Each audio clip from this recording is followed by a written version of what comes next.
સુધી તું ઈશ્વર છે. તું માણસને ધૂળમાં પાછું મેળવી દે છે અને કહે છે કે હે મનુષ્ય પુત્ર, પાછા ફરો, કેમ કે તારી દ્રષ્ટિમાં 1000 વર્ષો વીતી ગયેલી કાલના જેવા અને રાતના એક પહોળ જેવા છે. તું તેઓને રેલની માફક તાણી જાય છે. તેઓ નિંદ્રા જેવા છે. તેઓ સવારમાં ઉગતા ઘાસ જેવા છે. સવારમાં તે ખીલે છે તથા વધે છે, સાંજે તે કપાઈ જાય છે તથા ચીમડાય છે. કેમ કે તારા કોપથી અમારો નાશ થાય છે અને તારા રોષથી અમને ત્રાસ થાય છે. તે અમારા અન્યાય તારી સન્મુખ, અમારા ગુપ્ત પાપો તારા મુખના પ્રકાશમાં મૂક્યા છે. અમારા સર્વ દિવસો તારા રોષમાં વીતી જાય છે. અમે નિશાસાની પેઠે અમારા વર્ષો પૂરા કરીએ છીએ. અમારી વયના દિવસો 70 વર્ષ જેટલા છે, અથવા બળના કારણે તેઓ 80 વર્ષ થાય તો પણ તેઓનો ગર્વ, શ્રમ તથા દુઃખ માત્ર છે, કેમ કે તે વહેલી થઈ રહે છે અને અમે ઉડી જઈએ છીએ. તારા કોપના બળને તથા તારા રોષને ધ્યાનમાં લઈને તે પ્રમાણે તારી બીક રાખવી તે કોણ જાણે છે? તું અમને અમારા દિવસ એવી રીતે ગણવાને શીખવ કે અમને જ્ઞાનવાળું હૃદય પ્રાપ્ત થાય. હે યહોવા, પાછો આવ. ક્યાં સુધી? તારા સેવકો પર કરુણા કર. સવારમાં તારી કૃપાથી અમને તૃપ્ત કર, જેથી અમે અમારા સર્વ દિવસો હર્ષ તથા આનંદમાં ગુજારીએ.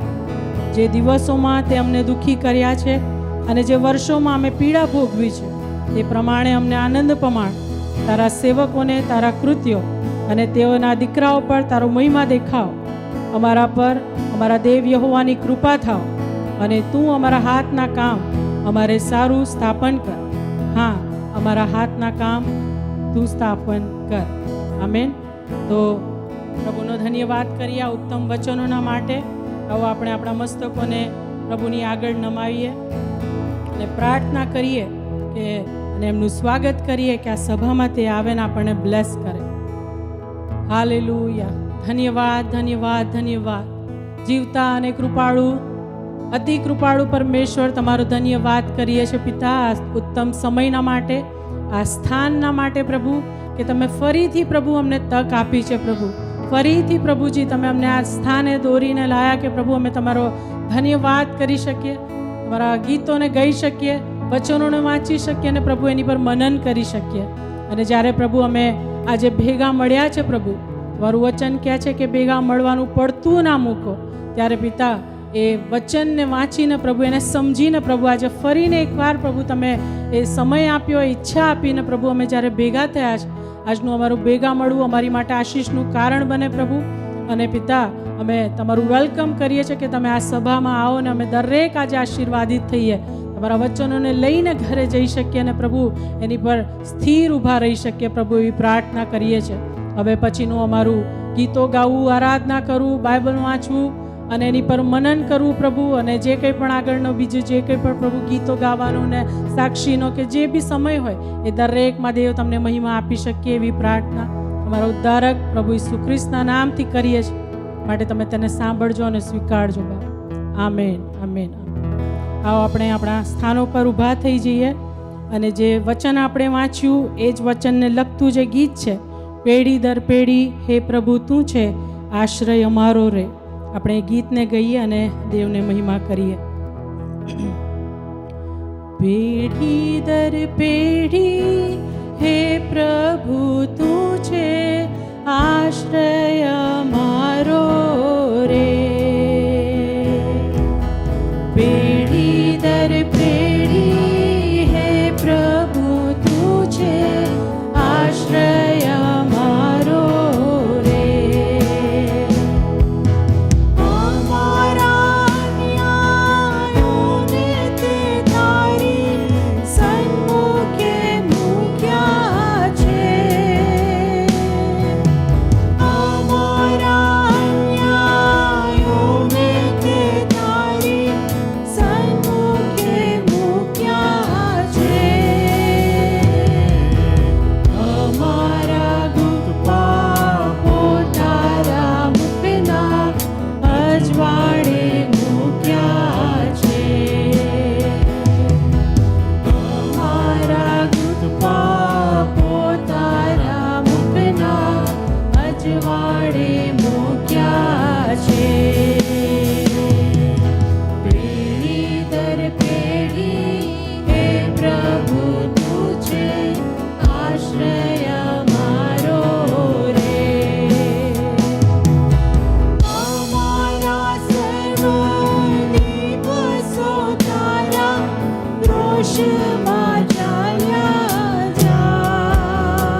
આપણે ગઈશું. છઠ્ઠી કડી એ પ્રમાણે કહે છે કે માટે પ્રભુ તું શીખવ અમને ગણતા અમારા દિન, જેથી અમારા હૈયા ભરાય જ્ઞાન વડે નિષ્દિન.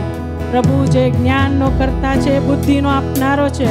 આવો આ છેલ્લી કડી પૂરા વિશ્વાસથી, પૂરા ભક્તિ ભાવથી દેવની આગળ આપણે ગાઈએ.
પેઢી દર પેઢીનો આશ્રય જે આપણો પ્રભુ ઈસુ ખ્રિસ્ત છે, એના નામને આજે ધન્યવાદ આપીએ.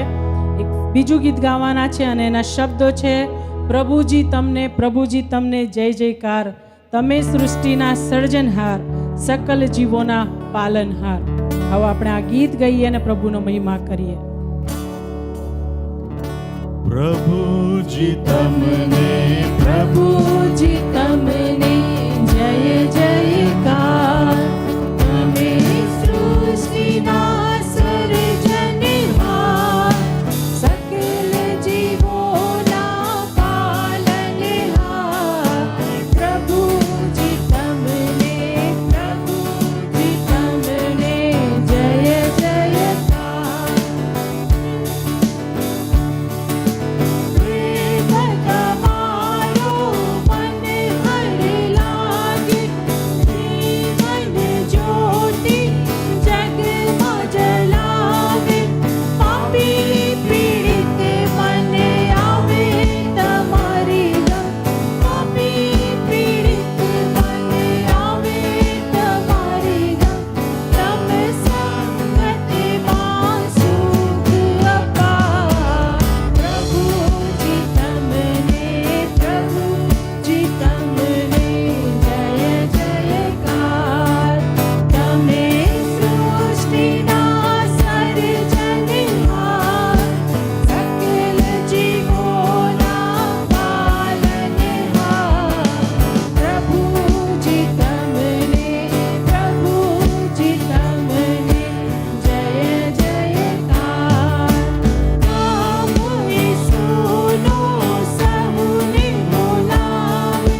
પ્રભુના નામને ધન્યવાદ આપતા એક બીજું ગીત આપણે ગાઈશું અને એના શબ્દો છે, જે સ્તંભ પર ઈસુએ મોત સહ્યું, જેની હેઠળ જય પામ્યો હું, ત્યાં રુધિએ તેનું ખૂન લાગ્યું, જય ઈસુની જય. આપણે આપણા હાથોનો ઉપયોગ કરીને તાળી વગાડીને પૂરા આનંદથી આ ગીત ગાઈએ અને દેવનો મહિમા પ્રગટ કરીએ. જે સ્તંભ પર ઈસુએ મોત સહ્યું, જેની હેઠળ જય પામ્યો હું, ત્યાં રુધિએ તેનું ખૂન લાગ્યું, જય ઈસુની જય, જય ઈસુની જય, જય ઈસુની જય. ત્યાં રુધિએ તેનું ખૂન લાગ્યું, જય ઈસુની જય. તો જબ રીતે મારી મુક્તિ થઈ, ઈસુએ છે મનની માન સામી હેઠળ મને તાર્યો થાય, જય ઈસુની જય, જય ઈસુની જય, જય ઈસુની જય. ત્યાં રુધિએ તેનું ખૂન લાગ્યું, જય ઈસુની જય.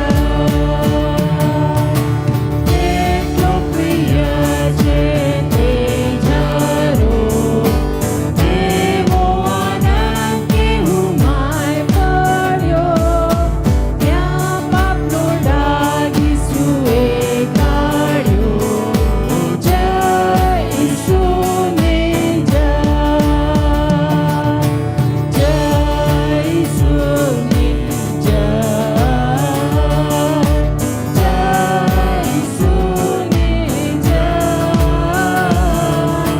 ત્યાં રુધિએ તેનું ખૂન લાગ્યું, જય ઈસુની જય. હાલેલુયા. આજે ચોથી કડી છે, એના શબ્દો એવું કહે છે કે આ જગના બધા લોકાઓ તેમાં નાહી પૂરા શુદ્ધ થાઓ, બચીને બીજાને તારવા જાઓ, જય ઈસુની જય. આ ગીતમાં આ શબ્દો એવું કહેવા માંગે છે કે બધા જ લોકોને આમંત્રણ આપે છે અને એવું કહે છે કે એમાં નહીને પૂરા શુદ્ધ થાઓ અને બચીને બીજાને તારવા જાઓ. આપણે નહેલા છે, આપણે શુદ્ધ છીએ, આપણે બચેલા છીએ. હવે આપણી ફરજ છે કે આપણે બીજાઓને માટે આનંદનું કારણ બનીએ, તારણનું કારણ બનીએ. અને આ ગીતની કડી જ્યારે આપણે ગઈએ છીએ તો આપણા ફેસની સામે, આપણા ધ્યાનમાં આપણે એવા લોકોને લાવીએ કે જેમની માટે આપણે પ્રાર્થના કરીએ છીએ કે એ લોકો આ ચર્ચમાં આવે અને આ ચર્ચમાં નહીં તો બીજા ચર્ચમાં પણ જાય, પણ પ્રભુના નામને ધન્યવાદ કરે, એમનો સમય પ્રભુને આપે. કેમ કે આ સમયમાં ઘણા બધા લોકો જે છે એ દેવળમાં નથી જઈ શકતા, આપણે એમને કશું નથી કહી શકતા, એમની માટે એ દરવાજાઓ બંધ છે. પણ આ ગીતને જ્યારે આપણે ગઈએ છીએ પૂરા વિશ્વાસથી ગઈએ, પ્રાર્થનાના રૂપમાં ગઈએ કે પ્રભુ હું બચ્યો છું, મારું તારણ થયું છે, મારી પ્રાર્થના છે, ઈચ્છા છે કે પ્રભુ મારા વાલાઓ, મારા સગાઓ, મારો મિત્ર એ ચર્ચમાં નથી જઈ શકતા, પ્રભુ એ બંધ દરવાજા તું આજે જ ખોલ, અત્યારે જ ખોલ. જ્યારે હું આ ગીતની કડીને પૂરા ભક્તિભાવ સાથે ગાઉં છું, આ જગના બધા લોકાઓ તેમાં નહીં પૂરા શુદ્ધ થાઓ, બચીને બીજાને તારવા જાઓ, જય ઈસુની જય, જય ઈસુની જય, જય ઈસુની જય. ત્યાં રુધિએ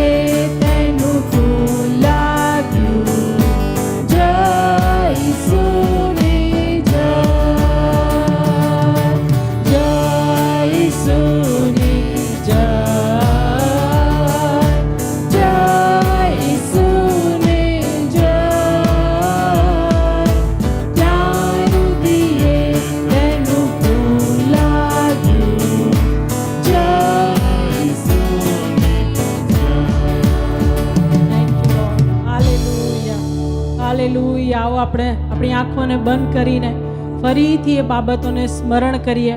આપણું જ્યારે તારણ થયું એ દિવસને યાદ કરીએ. જો આપણે કદાચ એ પ્રથમ પ્રેમને ભૂલી ગયા હોય તો અત્યારે યાદ કરીએ અને એને સ્મરણમાં લાવીએ અને બીજાઓના માટે પ્રાર્થના કરીએ. આ સમય છે પ્રભુએ આપણને આપ્યો છે, આપણે આપણા પ્રભુના પ્રેમને યાદ કરીએ, એ પ્રભુના બલિદાનને યાદ કરીએ. પ્રભુ ઈસુએ જે કોરડાનો મારને સહન કર્યો અને જે સ્થાને એને જવાનું નહોતું, જ્યાં આપણે જવાનું હતું, એ સ્થાન પર એ જઈને આપણા પાપોને, આપણા શ્રાપોને પોતાની ઉપર લીધા. અને દેવ બાપ જે આ સ્વર્ગમાં છે, ઘણા પવિત્ર છે, એમની આગળ કોઈ પાપ, કોઈ શ્રાપ કદી ટકી નથી શકતું. પણ એક સમય એવો આવ્યો કે પ્રભુ ઈસુ ખ્રિસ્ત પર એ પાપ અને શ્રાપ હતા કે એ સમયે લોકોનો સંબંધ એ સમયના માટે થોડો એ થઈ ગયો, કેમ કે દેવ શ્રાપને અને પાપને સહન નથી કરી શકતા. એમની સન્મુખમાં, એમની પવિત્ર હાજરીમાં એ બાબતો રહી નથી શકતી. પણ જ્યારે પ્રભુ ઈસુની ઉપર એ બાબતો આવી, આપણે એ બાબતોને અત્યારે યાદ કરીએ.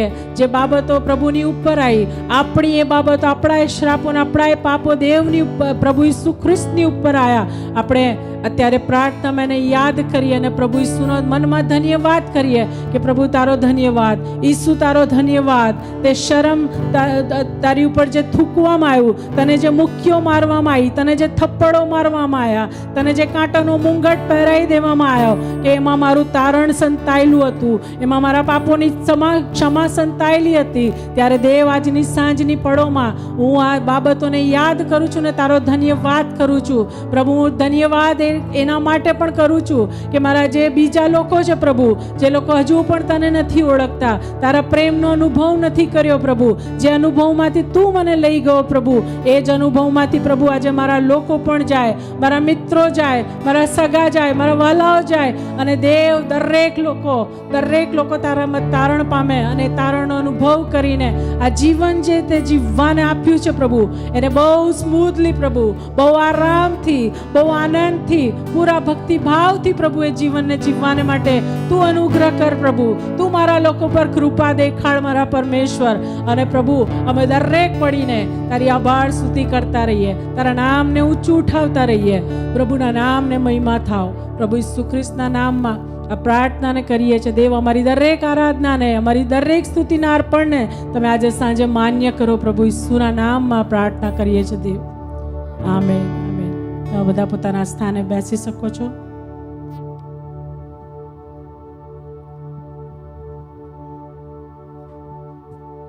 Praise the lord.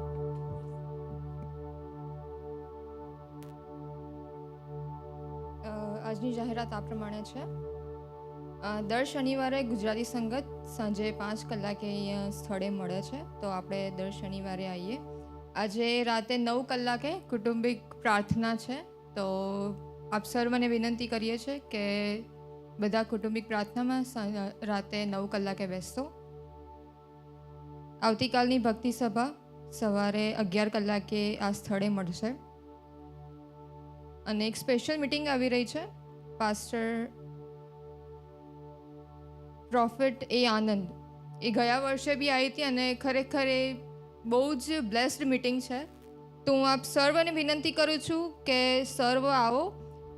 Next Saturday 16મી શનિવારે અને 17મી રવિવાર, શનિવારે 5 કલાકે અને રવિવારે 11 કલાકે આપ સર્વ આવો. જે લોકો ઓનલાઈન જોઈ રહ્યા છો, હું એ લોકોને બી ખાસ વિનંતી કરું છું કે આ મિટિંગમાં આવો અને તમે બ્લેસ થાઓ, તમારું ફેમિલી બ્લેસ થશે, તમારું જીવન બ્લેસ થશે અને તમે તમારા જીવનમાં બી તમે અનુભવ કરશો. આ મિટિંગમાં તમે આવો એવી ખાસ વિનંતીને પ્રાર્થના કરીએ છીએ. સો આજે મધર્સ ડે છે, તો એક મારા દિલથી હું કહું તો મધર માટે કોઈ ડેફિનેશન છે નહીં, કારણ કે હું એ દિલથી વસ્તુ માનું છું કે જે એક માતા પોતાના દીકરા માટે, દીકરી માટે કે પોતાના ફેમિલી માટે બી કરે છે, એ કોઈની હિંમત નથી કે કોઈ કરી ના શકે, એ હું માનું છું. કારણ કે હું મારા ઘરમાં બી જોઉં છું, મારા દાદી, મારા નાની બધા જ.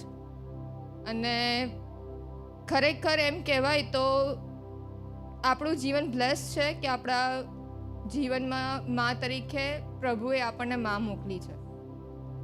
એટલે પંક્તિ છે એમાં થોડો સેન્ટેન્સીસ ને એવું છે, લાઈક મને તો એવું છે કે કોઈ ડેફિનેશન નથી, પણ હું તો બી તમારી આગળ બોલવા માંગુ છું.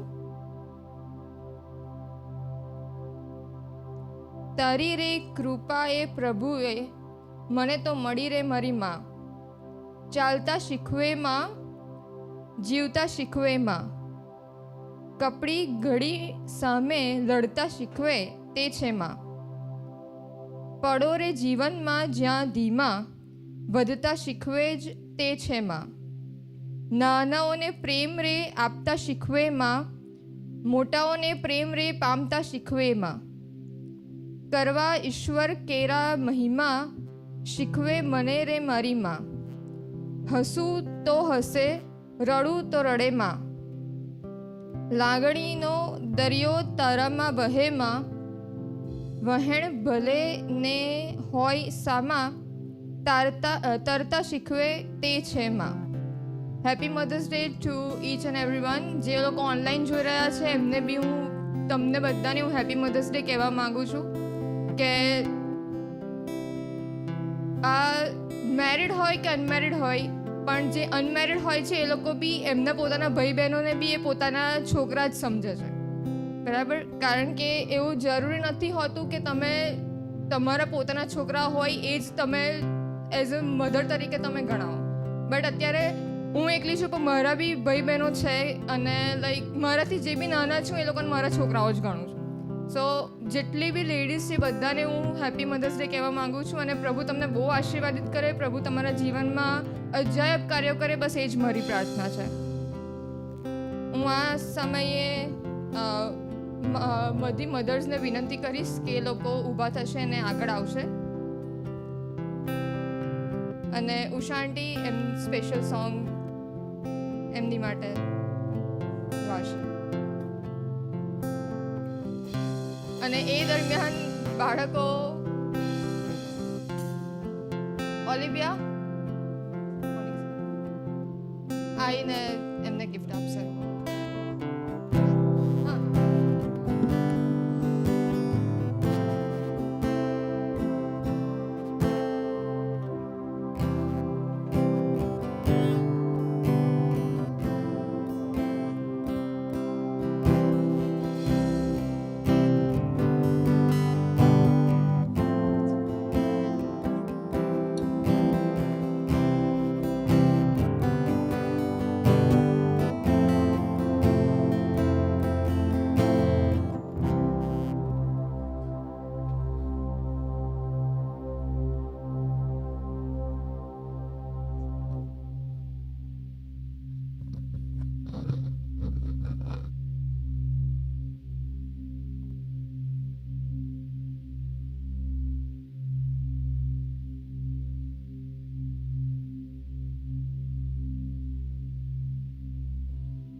કૃષ્ણના નામમાં આપ સર્વને સંધ્યાકાળની પ્રેમી સલામ પાઠવું છું.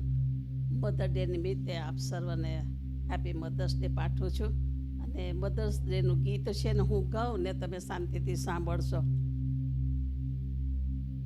આનંદ ઉરમાં ઉભરાય માતુશ્રી દિવસ ઉજવાય, આનંદ ઉરમાં ઉભરાય માતુશ્રી દિવસ ઉજવાય, વંદુ તુજને આવારે વાલી માતાઓ મારી, વંદુ તુજને આવારે વાલી માતાઓ મારી, અંતર પ્રેમથી છલકાય યાદ આવતા તારી, અંતર પ્રેમથી યાદ આવતા તારી, આનંદ ઉરમાં ઉભરાય માતુશ્રી દિવસ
ધન્યવાદ આપીએ પ્રભુનું નામથી આપણે એકત્ર થયા છીએ અને આપણે માતા તરીકે એકત્ર મળ્યા છે અને આપણે પરમેશ્વર પિતાનો આભાર માનતા સ્તુતિ સ્તવન કરતા ધન્યવાદ આપીએ છીએ પરમેશ્વર પિતાના. પવિત્ર પવિત્ર મારા સૈન્યના જીવતા આકાશવાસી પિતા સ્વર્ગીય રાજા, આભાર માનતા સ્તુતિ સ્તવન કરતા ધન્યવાદ આપીએ છીએ તમારા નામના પ્રભુ, કે જે માતા તરીકેનો હક તો પ્રભુ પરમેશ્વર પિતા તમારા તરફથી અમને મળ્યો.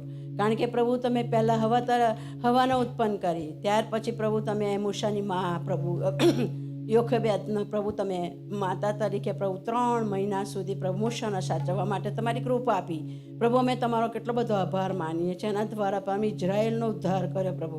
અમે તમારો આભાર માનીએ, સ્તુતિ કરીએ, ધન્યવાદ આપીએ છીએ પ્રભુ.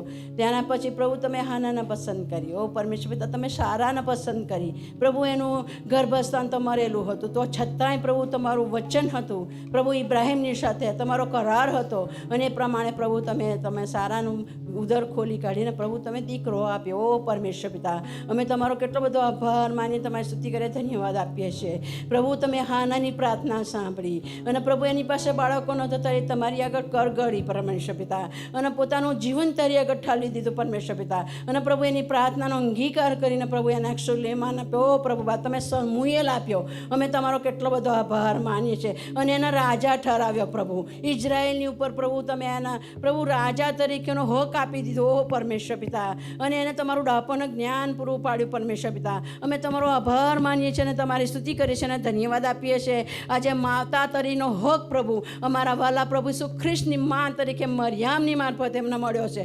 અને પ્રભુ એના દ્વારા અમે આશીર્વાદિત થયા છે અને એમના દીકરા દ્વારા અમારો ઉદ્ધાર થયો, અમારું તારણ થયું છે. અમે પાપથી મુક્ત પામેલા છે, પોતાના રક્તમાં અમને ધોયા છે, અમને ખરીદી કરી લીધી છે. ઓ પરમેશ્વર પિતા અમે તમારો કેટલો બધો આભાર માનીએ, તમારી સ્તુતિ કરીએ છીએ અને તમને ધન્યવાદ આપીએ છીએ પ્રભુ. તમારા આશીર્વાદોથી એમને વેષ્ટિત કરવા માટે તમે એમને પસંદ કર્યા. ઓ પ્રભુ તમારું વચન કહે છે કે મેં પૃથ્વીના મંડાણ અગાઉ તમને પસંદ કર્યા, મેં તમને શોધ્યા. ઓ પરમેશ્વર પિતા અમે તમારો આભાર માનીએ, તમારી સ્તુતિ કરીએ, અમને ધન્યવાદ આપીએ છીએ પ્રભુ. તમે અમને શોધ્યા, તાર્યા અને પ્રભુ અમારો ઉદ્ધાર કર્યો, અમારા પાપોની માફી આપી પ્રભુ. અને આજે પ્રભુ મા તરીકેનો હક તમે અમને આપ્યો હોય એના માટે અમે આભાર માનીએ છીએ. અમને બાળકો આપ્યા છે પ્રભુ, એ કૃપાના માટે આપણે અમારા બાળકોના પ્રભુ અમે સારું શિક્ષણ આપી શકીએ અને પ્રભુ આગળ તમારા વિશ્વાસમાં દ્રઢ ને મજબૂત કરી શકીએ. અને પ્રભુ એવી કૃપા તમે અમારી દરેક માયોને ઉપર થવા દેજો પરમેશ્વર પિતા. અમે પ્રાર્થના કરીએ છીએ દરેક માં બ્લેસિંગ થાય પ્રભુ, કારણ કે તમારું વચન છે અમારા માટે પ્રભુ, અને તમારી સત્યતાને પવિત્રમાં દોરવા માટે તમારી કૃપા અમારી પાસે છે પ્રભુ. અમે તમારો પુષ્કળ આભાર માનીએ છીએ, સ્તુતિ કરીએ, ધન્યવાદ આપીએ છીએ પ્રભુ. આ બધી કૃપા મારા વાલા પ્રભુ સુખ્રિસ્તનો જ જાય છે પ્રભુ, કારણ કે મરિયામના પ્રભુ તમે તમારું વચન કહે છે કે કુંવારી મરિયામને ઉદરે દેહ ધારણ કરીને પરમેશ્વર પિતા એ તો મોટા ઊંચ રાજ્ય પર બિરાજેલો સ્વામી હતો, પણ મનુષ્ય પુત્ર ધારણ કરીને અમારી મધ્ય આવ્યા કે જેથી કરીને માનો બધો દરજ્જો પ્રભુ અમને મળે. કેટલી મોટી કૃપા પ્રભુ અમારા માટે. અમે તમારો ખરેખર આભાર માનીએ, તમારી સ્તુતિ કરીએ, ધન્યવાદ આપીએ છીએ. આ બધી કૃપા પ્રભુ ઈસુ ખ્રિસ્તમાં અમને મળી છે, એના માટે અમે આભાર માનીએ છીએ પ્રભુ. અમારી પ્રાર્થનાઓ વિનંતી પ્રભુ સાંભળે, અત્યારે બેઠેલા દરેક આશીર્વાદિત થાય પ્રભુ. અમારી આ પ્રેર લાઈને અમારી આ પ્રભુ આ મંડળીને પ્રભુ તમે ઊંચી કરજો પ્રભુ, તમારા નામમાં પ્રભુ. તમારું વિશ્વાસ પણ લોકો જાહેર થાય પ્રભુ, અને તમારું નામ પ્રભુ મોટું થાય પ્રભુ. એવી અમારી પ્રાર્થનાની વિનંતી છે. દરેક આશીર્વાદથી ભરપૂર થાય એ અમારી પ્રાર્થના વિનંતી પ્રભુ ઈસુ ખ્રિસ્તના મોટા મહાન પરાક્રમ નામનો પ્રભુ આ સ્તુતિ કરું છું ને પ્રાર્થના કરું છું. પ્રભુના પ્રેમળ પદને સાંભળો, માન્ય કરજો પિતા. આમીન આમીન. પ્રાર્થનામાં રહીએ, આપણે આપણી આંખોને બંધ રાખીએ. Thank you Jesus.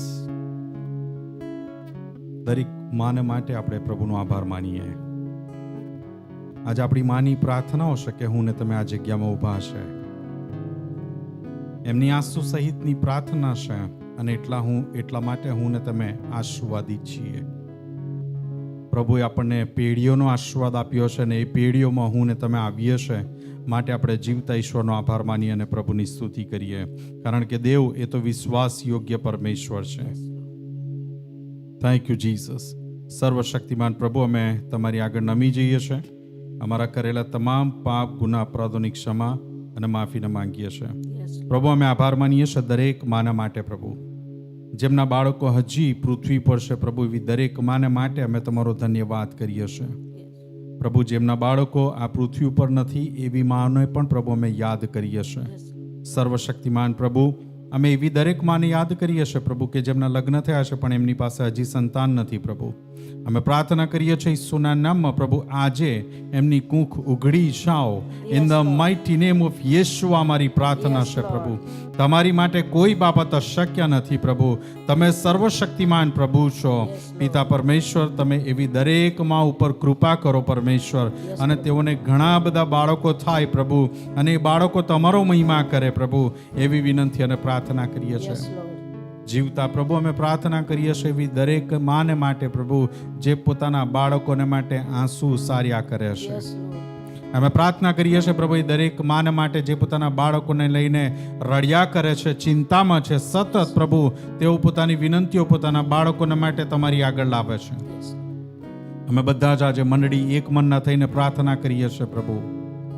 પિતા પરમેશ્વર, એમની વિનંતીઓ સાંભળી લેવામાં આવે અને દરેક માં પોતાના બાળકની સાથે પ્રભુ તમારો મહિમા નિહાળે પ્રભુ. એમના બાળકો તમારા રાજ્યમાં આવે પ્રભુ. એ માના દરેક આંસુ લૂછી નાખવામાં આવે પ્રભુ, અને તેઓ જોવે કે મારા બાળકો એ તો હવે ઈશ્વર પિતાની હાજરીમાં છે પ્રભુ. એવી વિનંતી અને પ્રાર્થના કરીએ છીએ પ્રભુ. અમે પ્રાર્થના કરીએ છીએ એવી દરેક માને માટે પ્રભુ જેઓ કંઈક ને કંઈક ચિંતામાં છે, જેઓ કોઈક પણ નાના મોટા રોગથી પીડાય છે. આજે મંડળી તરીકે પ્રભુ અમે એમના છુટકારા અને સાજાપણાની પ્રાર્થના યેશુઆના નામમાં કરીએ છીએ. તમારો ઘવાયેલ ને વિંદાયેલ હાથ પ્રભુ દરેક માના માથા ઉપર આવો પ્રભુ, અને દરેક માને પ્રભુ તમે સ્પર્શ કરો પ્રભુ. અમારી વિનંતી અને પ્રાર્થના છે. ફરીથી પ્રભુ તમે અમને માં આપી છે, અને માટે અમે તમારો ધન્યવાદ કરીએ છીએ અને તમારી સ્તુતિ કરીએ છીએ. સગળો મહિમા તમને આપીએ છીએ.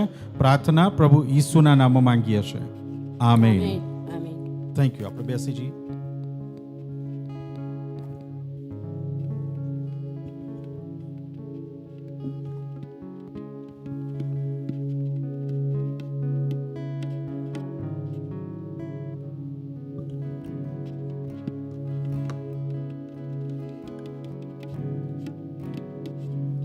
આ સમય હું ખુલ્લો રાખું છું જે લોકોને સાક્ષી આપવી હોય એ લોકો માટે.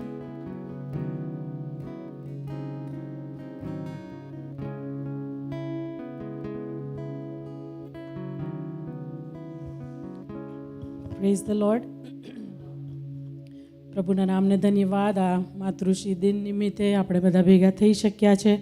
ફરીથી એક ઓપોર્ચ્યુનિટી આપણને આપવામાં આવી છે કે આપણે આપણી મા વિશે એ બાબતોને કહી શકીએ અને બહુ આનંદ કરી શકીએ. આજના દિવસના માટે હું પ્રભુનો ધન્યવાદ કરું છું, મારા મમ્મીના માટે, મારા દાદીના માટે અને મારા સાસુના માટે, કે એક જે માની જેમ તેઓએ જે કંઈ પણ યોગદાન આપ્યું છે મારા જીવનમાં, એના માટે પ્રભુનો ધન્યવાદ કરું છું. અને આ દિવસ છે કે જ્યારે આપણે એ જૂની વાતોને યાદ કરીએ, જે આશીષો આપણને આપવામાં આવી છે એને યાદ કરીએ. અને જ્યારે 3-4 વખત મેસેજ આવી ગયો કે ભાઈ તમારે કશી ટેસ્ટમની આપવી હોય તો મને કશું યાદ જ ના આવે.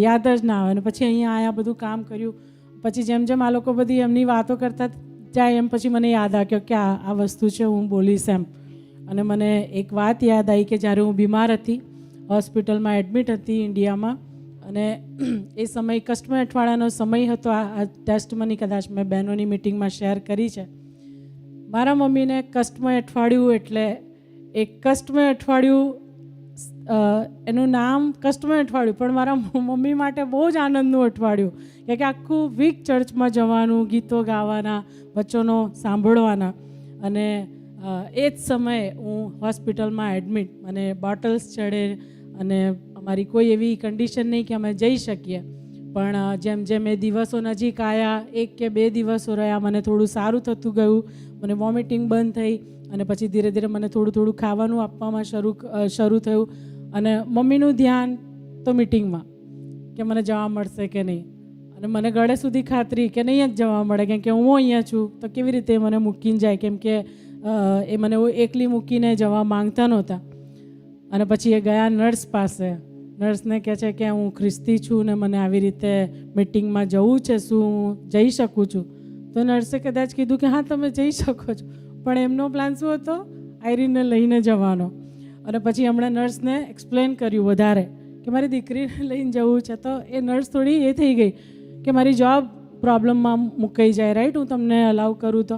અને પછી ખબર નહીં, મને નહીં ખબર કેવી રીતે હા થઈ અને મમ્મી મને એ ઇન્જેક્શન મારા અંદર હતું જ અને એવા ને એવા મને ચર્ચમાં લઈ ગયા અને મને એવું થયું કે ખરેખર આટલો આવો પ્રેમ કે તમે માદા છો તો પણ એ ખરેખર એમનું હાર્ટ એવું છે કે કોઈ પણ પરિસ્થિતિમાં પ્રભુને ભજવાના, પ્રભુની આરાધના ભક્તિ કરવી, એ છોડવી નહીં.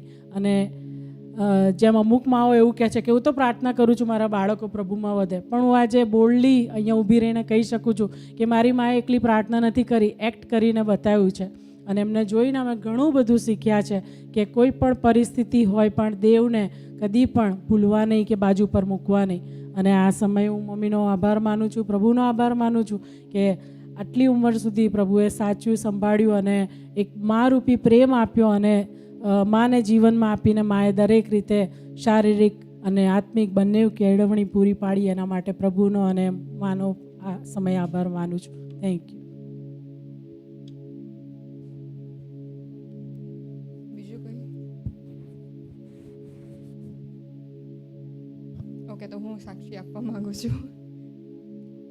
મેં નહોતું વિચાર્યું હું સાક્ષી આપીશ, કેમ કે મને બી એઝ આર્યનબેને કીધું કે શું કહું શું નહીં, પણ જેમ આર્યનબેને કીધું એમ જ કે હું બહુ નાની હતી ત્યારે ખબર નહીં શું થયું હતું મારા બોડીમાં, બટ મને ઓલમોસ્ટ લાઈક 1 યર જેવું મને હોસ્પિટલમાં એડમિટ કરી હતી.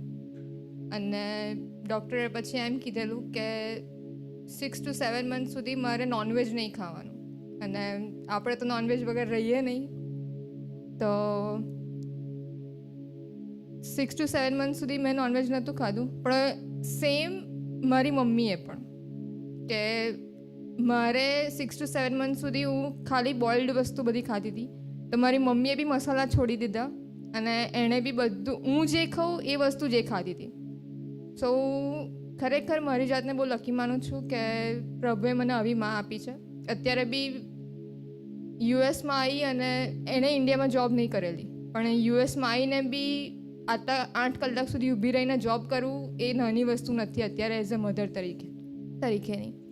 સો આઈ રિયલી પ્રેઝ ગોડ કે મને પ્રભુએ આટલી સારી માં પૂરી પાડી છે. અને મારા નાની અને મારા દાદી તો એક્સ થઈ ગયા, પણ એમની વેલ્યુ અત્યારે મને ખબર પડે છે, કારણ કે જ્યારે માણસ જ્યારે જોડે નહીં હોતું ત્યારે એમની વેલ્યુ વધારે આપણને ખબર પડે. એટલે મારા નાની છે, એટલે મારા નાનીએ બી મને બહુ પ્રેમ કર્યો અને કરે છે, અને મારા દાદી બી મને બહુ પ્રેમ કર્યો. પણ અત્યારે ખરેખર હું ત્રણેયના માટે અત્યારે બહુ આભાર માનું છું કે ત્રણેયને મારા જીવનમાં પ્રભુએ આપ્યા છે. Thank you. બીજું કોઈ છે જેમને સાક્ષી આપવાની હોય?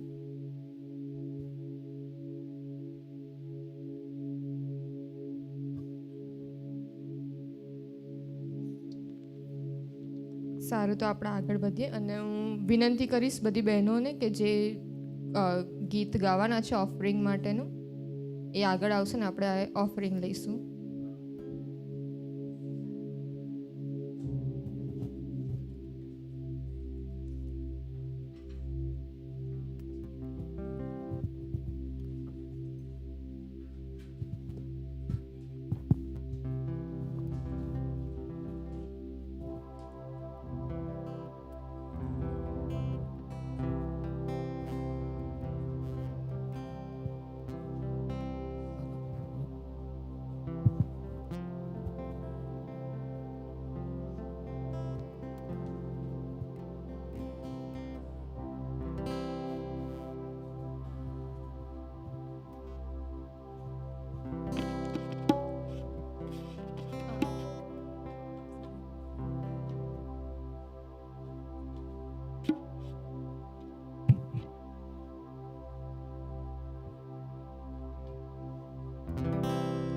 जैसे माता संभालती है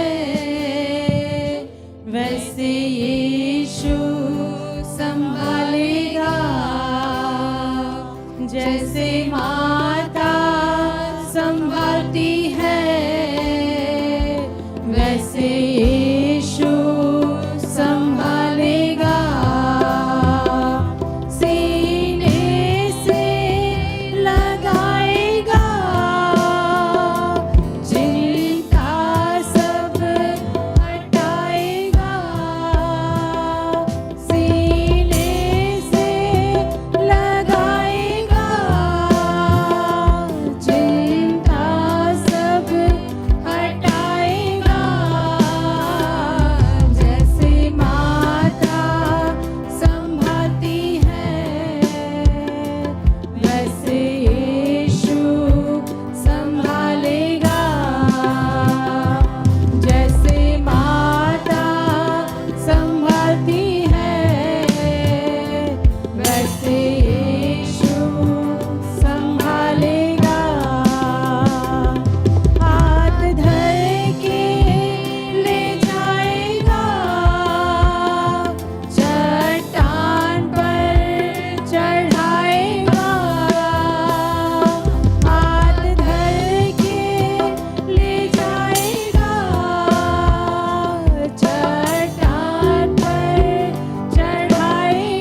શોભના આંટી આપણને પ્રાર્થનામાં દોરી લઈ જશે.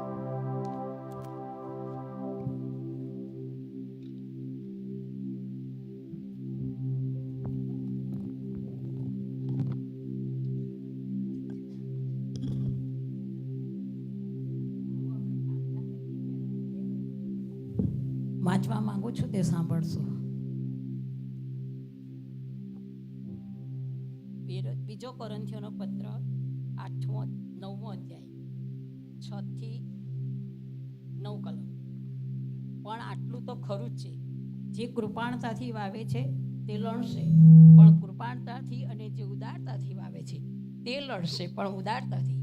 જેમ દરેક પોતાના હૃદયમાં અગાઉથી ઠરાવ્યું છે તે પ્રમાણે તેણે આપવું, ખેદથી નહીં કે ફરજિયાત નહીં, કેમ કે ખુશીથી આપનારને ઈશ્વર ચાહે છે. વળી ઈશ્વર તમારા પર સર્વ પ્રકારની પુષ્કળ કૃપા કરવાને સમર્થ છે, જેથી હંમેશા તમારી પાસે સર્વ વાતે સમૃદ્ધિ હોવાને લીધે તમે સર્વ સારા કામોની વૃદ્ધિ કરતા રહેશો. લખેલું છે, તેમણે વેર્યું છે, તેમણે દરિદ્રોને આપ્યું છે, તેમનું ન્યાયપણું સર્વકાળ ટકે છે.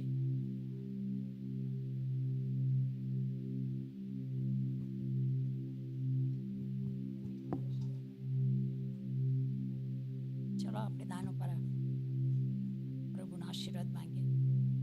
હવે આપણા મસ્તકો નમાવીએ. પ્રભુએ આપણને આ દિવસ આપ્યો છે.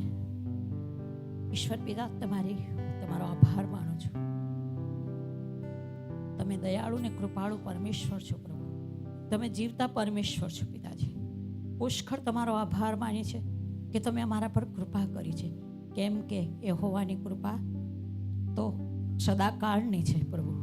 તમારી કૃપાને માટે પુષ્કળ આભાર માનીએ છીએ. આજે અમે જે કંઈ છીએ પ્રભુ, તે ફક્ત તમારી કૃપાથી જ છે પ્રભુ.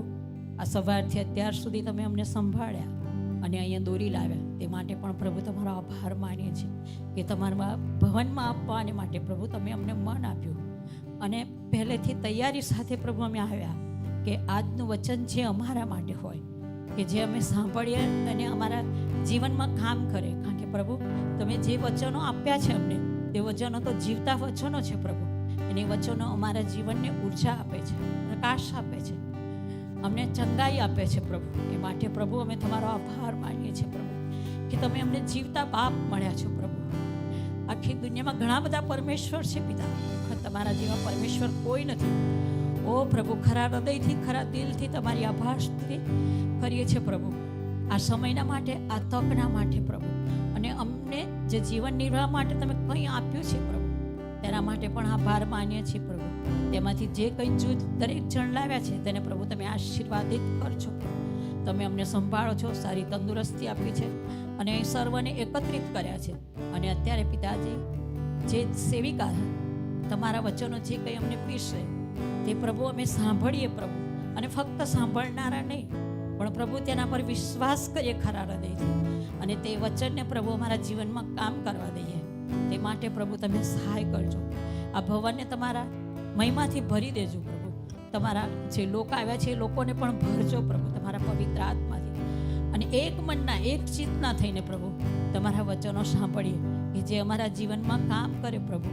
અત્યારે સમય ઘણો ખરાબ છે, પણ પ્રભુ જે આ તક અમને તમે આપી છે તેના માટે ઈશ્વર પિતા અમે તમારો પુષ્કળ આભાર માનીએ છીએ કે પ્રભુ અમે તમારી સ્તુતિ કરી શકીએ છીએ, તમારા નામે એકઠા મળી શકીએ છીએ પિતાજી. તે માટે પ્રભુ અમે તમારો પુષ્કળ આભાર માનીએ છીએ. આ જે કંઈ દાન છે એ પ્રભુ તમારા મહિમાના અર્થે વપરાય એવી કૃપા તમારી પાસે માંગીએ છીએ. આટલી ટૂંકી નાની પ્રાર્થના પ્રભુ ઈસુ ખ્રિસ્તના નામમાં માન્ય થાવ. આમેન.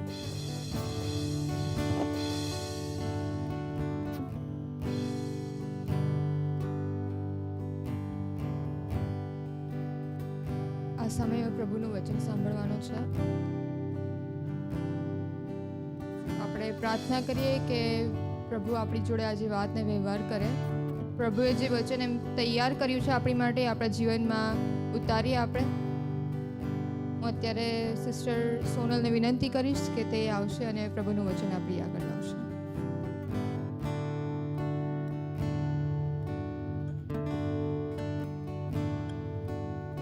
આપણે બધા જગ્યા પર ઊભા થઈશું, પ્રભુને માન આપીએ.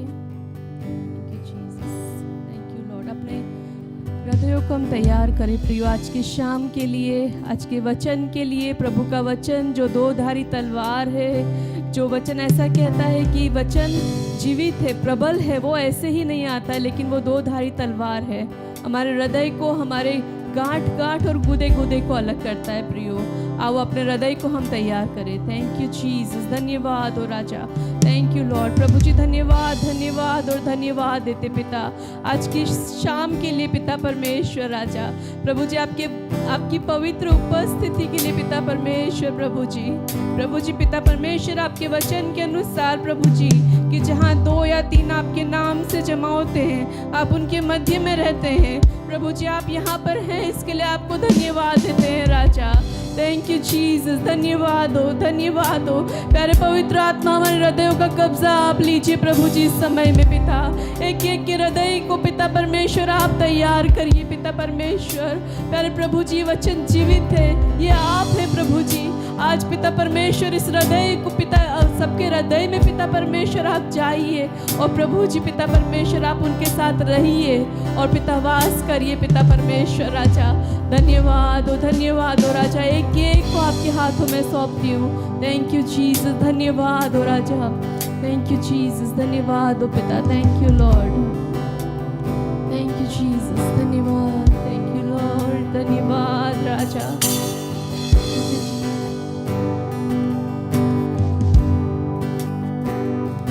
तेरा एक वचन है काफी, हालात बदल जाएंगे।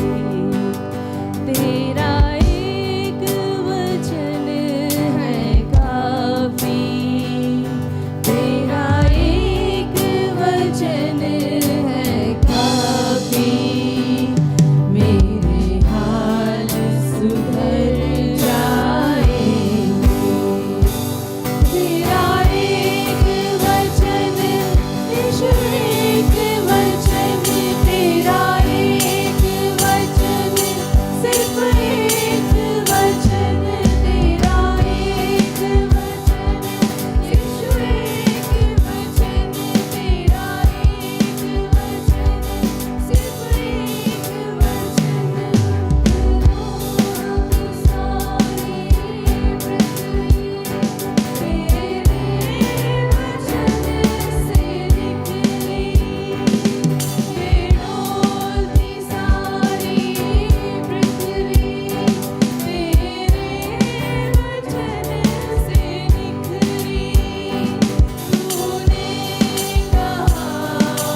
जीसस, धन्यवाद हो राजा, धन्यवाद हो प्रभु जी आपकी पवित्र उपस्थिति के लिए राजा।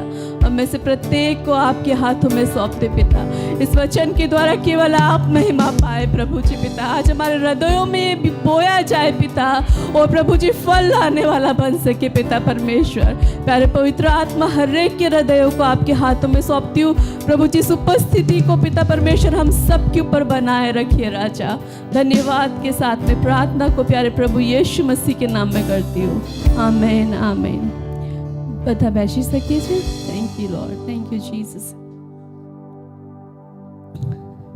બધાને हैप्पी मदर्स डे, અને सभी को, और लास्ट टाइम जैसा बोला था फादर्स को भी हैप्पी मदर्स डे, क्योंकि वो भी अपनी अपनी भूमिकाएं निभाते हैं हर एक समय में। आप सभी का स्वागत है गुजराती संगत में इस समय में, और बहुत भरपूरी से प्रभु की उपस्थिति के लिए धन्यवाद देती हूँ। हालेलुया। प्रभु ने एक वचन हमारे लिए दिया है, आप मेरे साथ में निकाल लीजिए यशायाह की पुस्तक उसका 35, यशायाह की पुस्तक उसका 35। यदि कोई मुझे गुजराती में इसके लिए पढ़ना चाहेगा तो बहुत अच्छा रहेगा। ये वचन हम सभी लोगों के लिए आज प्रभु ने दिया है, बहुत अद्भुत रीति से, मुझे बहुत खुशी हुई। कोई भी इसे गुजराती में पढ़ेगा। 35 पहली आयत से लेकर और 3री आयत तक। અરણ્ય તથા સૂકી ભૂમિ હરખાશે, વન આનંદ કરશે ને ગુલાબની પેઠે ખીલશે, તે પુષ્કળ ખીલશે, વળી આનંદ તથા હર્ષનાદ કરીને તે હરખાશે। તેને લબાનોનનું ગૌરવ, કાર્મેલ તથા શારોનનો વૈભવ આપવામાં આવશે। તેઓ યહોવાનું ગૌરવ, આપણા દેવનો વૈભવ જોશે। ઢીલા હાથોને દ્રઢ કરો અને લથડતા ઘૂંટણોને સ્થિર કરો। જેઓ સ્વભાવે ઉતાવળા છે તેઓને કહો દ્રઢ થાઓ, વિશ્વમાં જુઓ તમારો દેવ વેર લાવશે। દેવ તમને યોગ્ય બદલો આપશે, તે પોતે આવીને તમને તારશે। आमीन, हालेलुया। हिंदी में ऐसा बोलता है, घबराने वालों से कहो हियाव बांधो, मत डरो, देखो तुम्हारा परमेश्वर पलटा लेने और प्रतिफल देने आ रहा है। आमीन, हालेलुया। और आगे लिखा है कि हाँ, परमेश्वर आकर तुम्हारा उद्धार करेगा। तो ये वचन आज हम सभी के जीवनों के लिए प्रभु की ओर से है, लाइक अ गिफ्ट। और मदर्स डे के लिए तो आप सभी अनुभवी माँ हैं, आप सभी, मैं ऐसा सोचती हूँ कि बहुत मुश्किल है एक माँ को सिखाना, बहुत मुश्किल है, क्योंकि प्रभु ने उसको वो पहले से ही वो उसके अंदर वो गुणों को भर के रखा है, वो सभी बातों को प्रभु ने माँ के अंदर दे के रखा है कि शायद एक कोई सिखा नहीं सकता है, केवल वचन। हालेलुया। क्योंकि वचन जो है वो 2-धारी तलवार है, वो हमें सिखाता है, वो हमें सही राह पर चलना सिखाता है, वो हमें बताता है कि कैसे चलना चाहिए।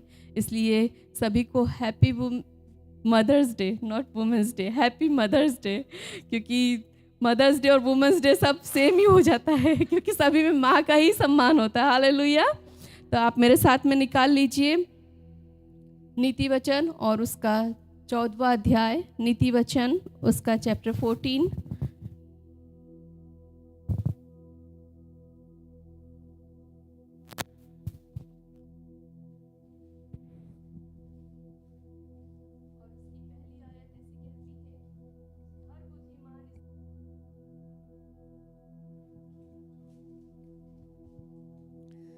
हर बुद्धिमान स्त्री अपने घर को बनाती है, पर मूढ़ स्त्री उसको अपने ही हाथों से ढा देती है।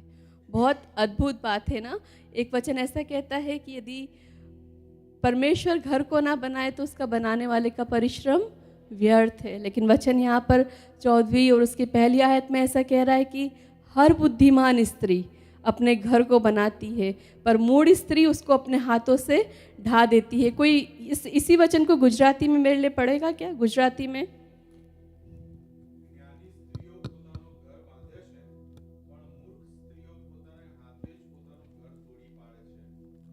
हाँ, शायद ऐसा लिखा है उसके अंदर, ढाई स्त्री।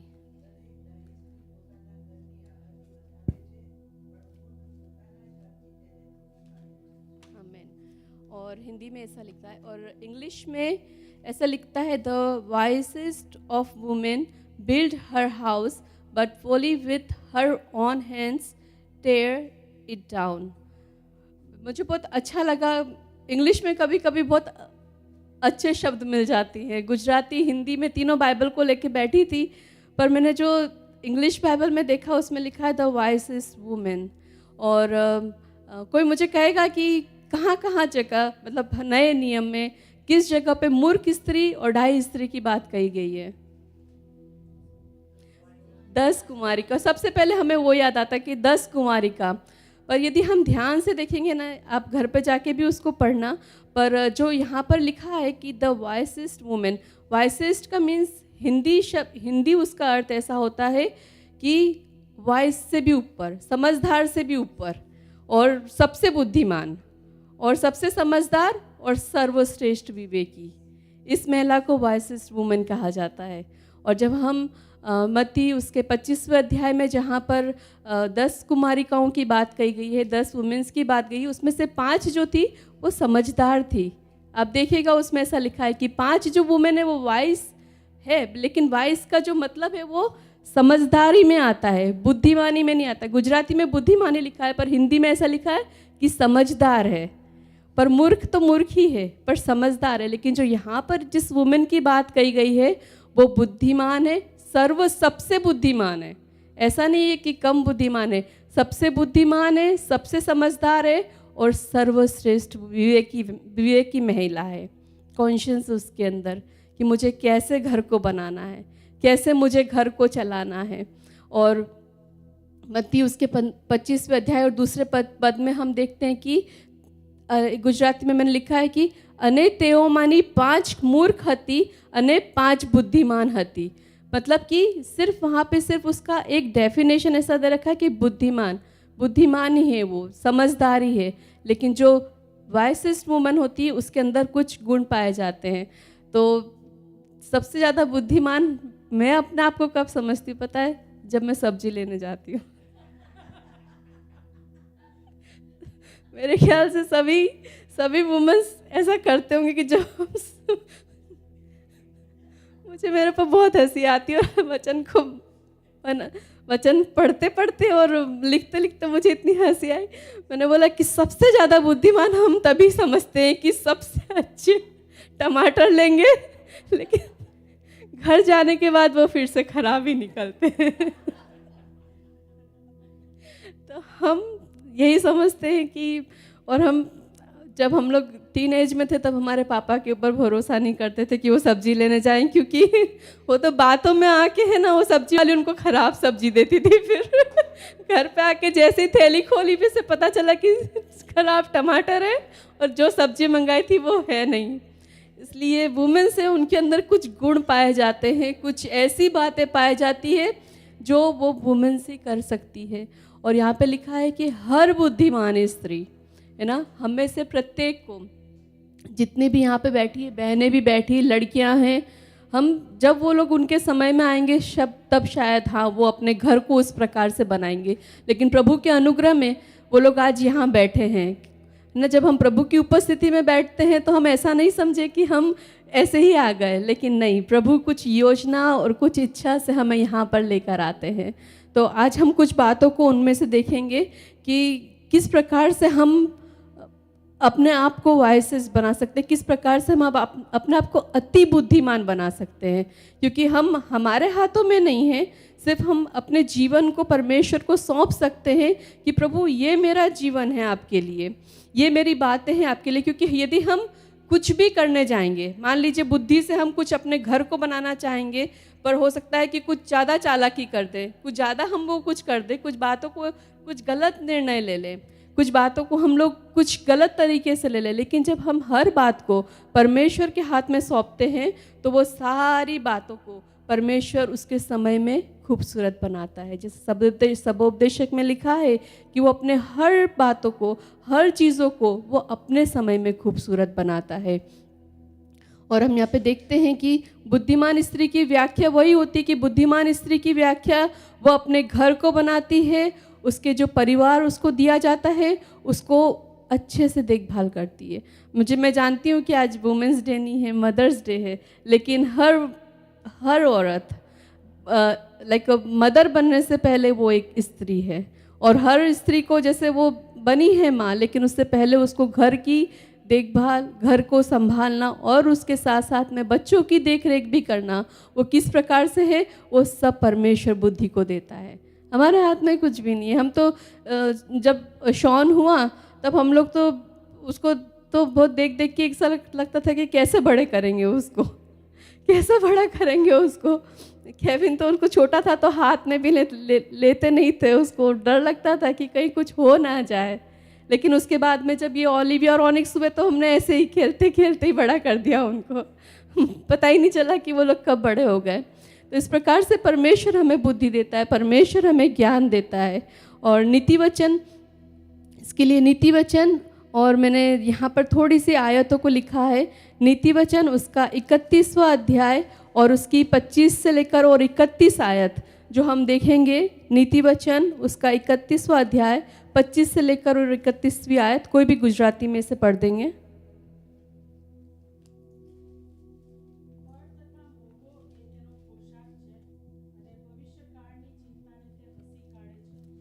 તેના મોઢામાંથી જ્ઞાનની વાતો નીકળે છે, તેની જીભનો નિયમ માયાળુપણું છે। તે પોતાના ઘરના માણસોની ચાલ ચલણની બરાબર તપાસ રાખે છે। તે આળસની રોટલી ખાતી નથી। તેના છોકરા ઉઠીને તેને ધન્યવાદ દે છે અને તેનો ધણી પણ તેના વખાણ કરીને કહે છે કે સદાચારી સ્ત્રીઓ તો ઘણી થઈ ગઈ છે, પણ તું તે સર્વ કરતાં ઉત્તમ છે।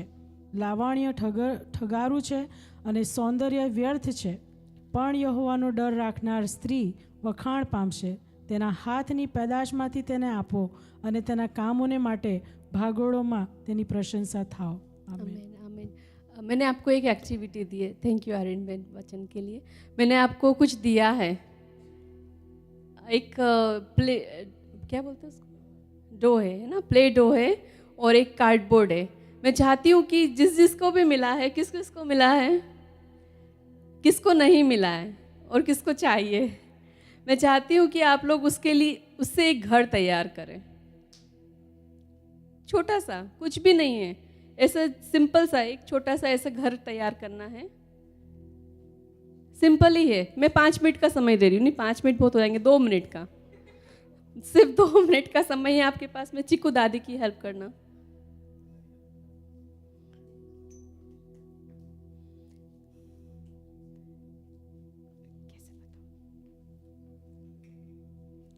पहले जो डो है आपके हाथ में उसको रोल करना और उसके 5 पीस कर सकते हो या 4 पीस कर सकते हो।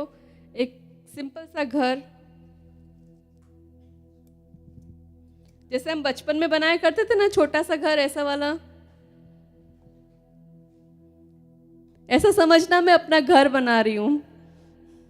वचन कहता है, वचन के अनुसार कि ढाई स्त्री अपने घर को बनाती है, तो ऐसे ही समझना कि मैं अपने घर को बना रही हूँ।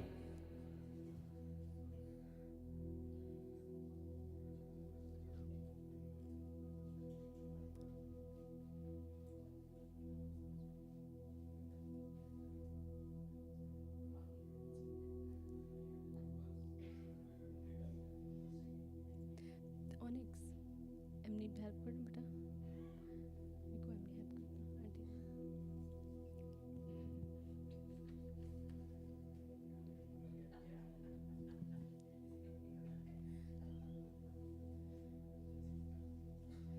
अच्छे से बनाना, हाँ। नंबर આપવામાં આવશે પછી।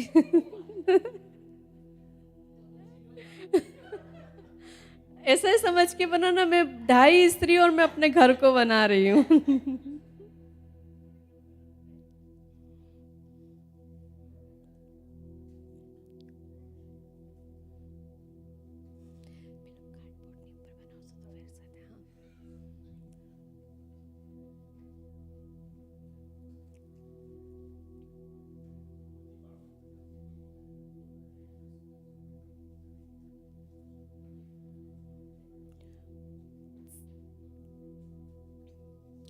वचन ऐसा कहता है कि ढाई स्त्री अपने घर को बनाती है। आपको उसकी दीवारें बनानी, सबसे पहले तो उसका जो आधार रहता है, नींव रहती है, वो बनानी है।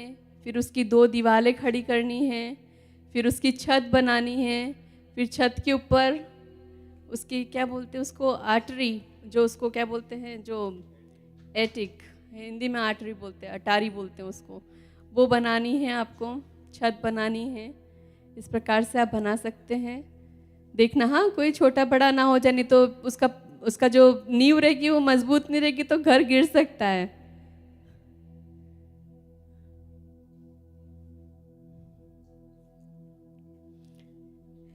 बस आप लोगों के पास में थोड़े ही सेकंड्स बाकी हैं अब घर पूरा होने के लिए।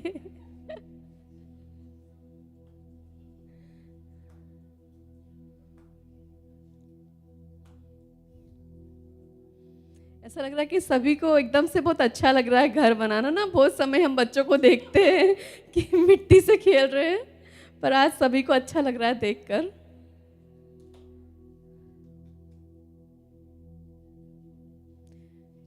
ચીકુ यदि વધ્યા હોય તો આપી શકે છે તું પપ્પાને, ચોલી ભાઈને, અંકલને।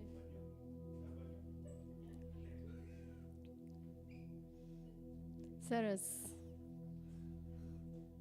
વાવ। મમ્મીએ ઘર બનાવ્યું છે। સરસ।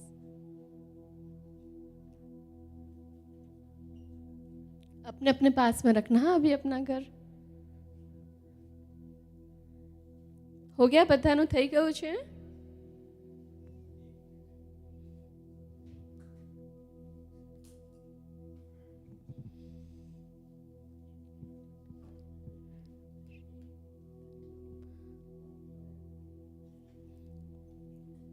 થઈ ગયું છે।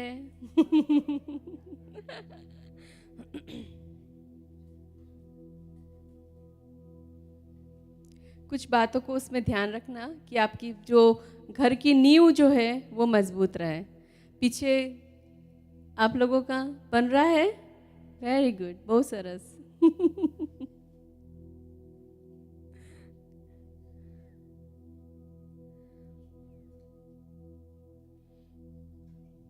આયરન બેન બહુ છે બારીકી से डेकोरेशन કરી રહ્યા છે। ઝાડ વાડ બી બનાવી રહ્યા છે કદાચ એના આસપાસ।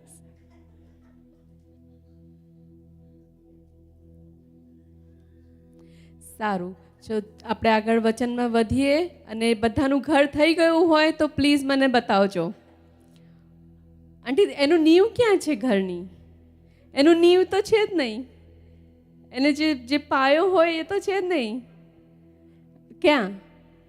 ના, આપણે ઘર તૈયાર કરીએ। આપણે ઘર કેવી રીતે તૈયાર થાય? એની નીવ નખાય, એનો પાયો નખાય, પછી એની ઉપર દીવારો આવે। થયું છે Sushmita aunty, Shobhana aunty? Okay, very good, very good, સરસ સરસ સરસ, ધન્યવાદ। આંદી માસી બહુ સરસ। થઈ ગયું છે, સરસ। રુચિબેન થયું છે, સરસ, બહુ આભાર। તમે લોકો ઘર બનાવતા બનાવતા કશુંક વિચાર્યું? એમ તો હું કહેતી હતી કે સૌથી પહેલા नींव બનાવવાની છે, કશુંક વિચાર્યું? નહીં?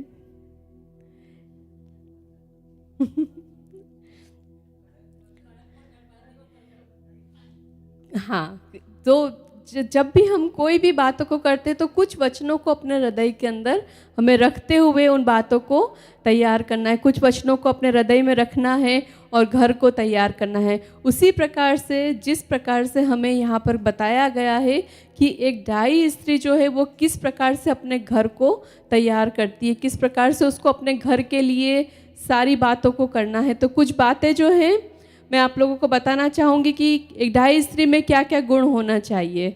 उसमें होना चाहिए आज्ञाकारिता, पहली बात। दूसरा है विश्वास करने वाली।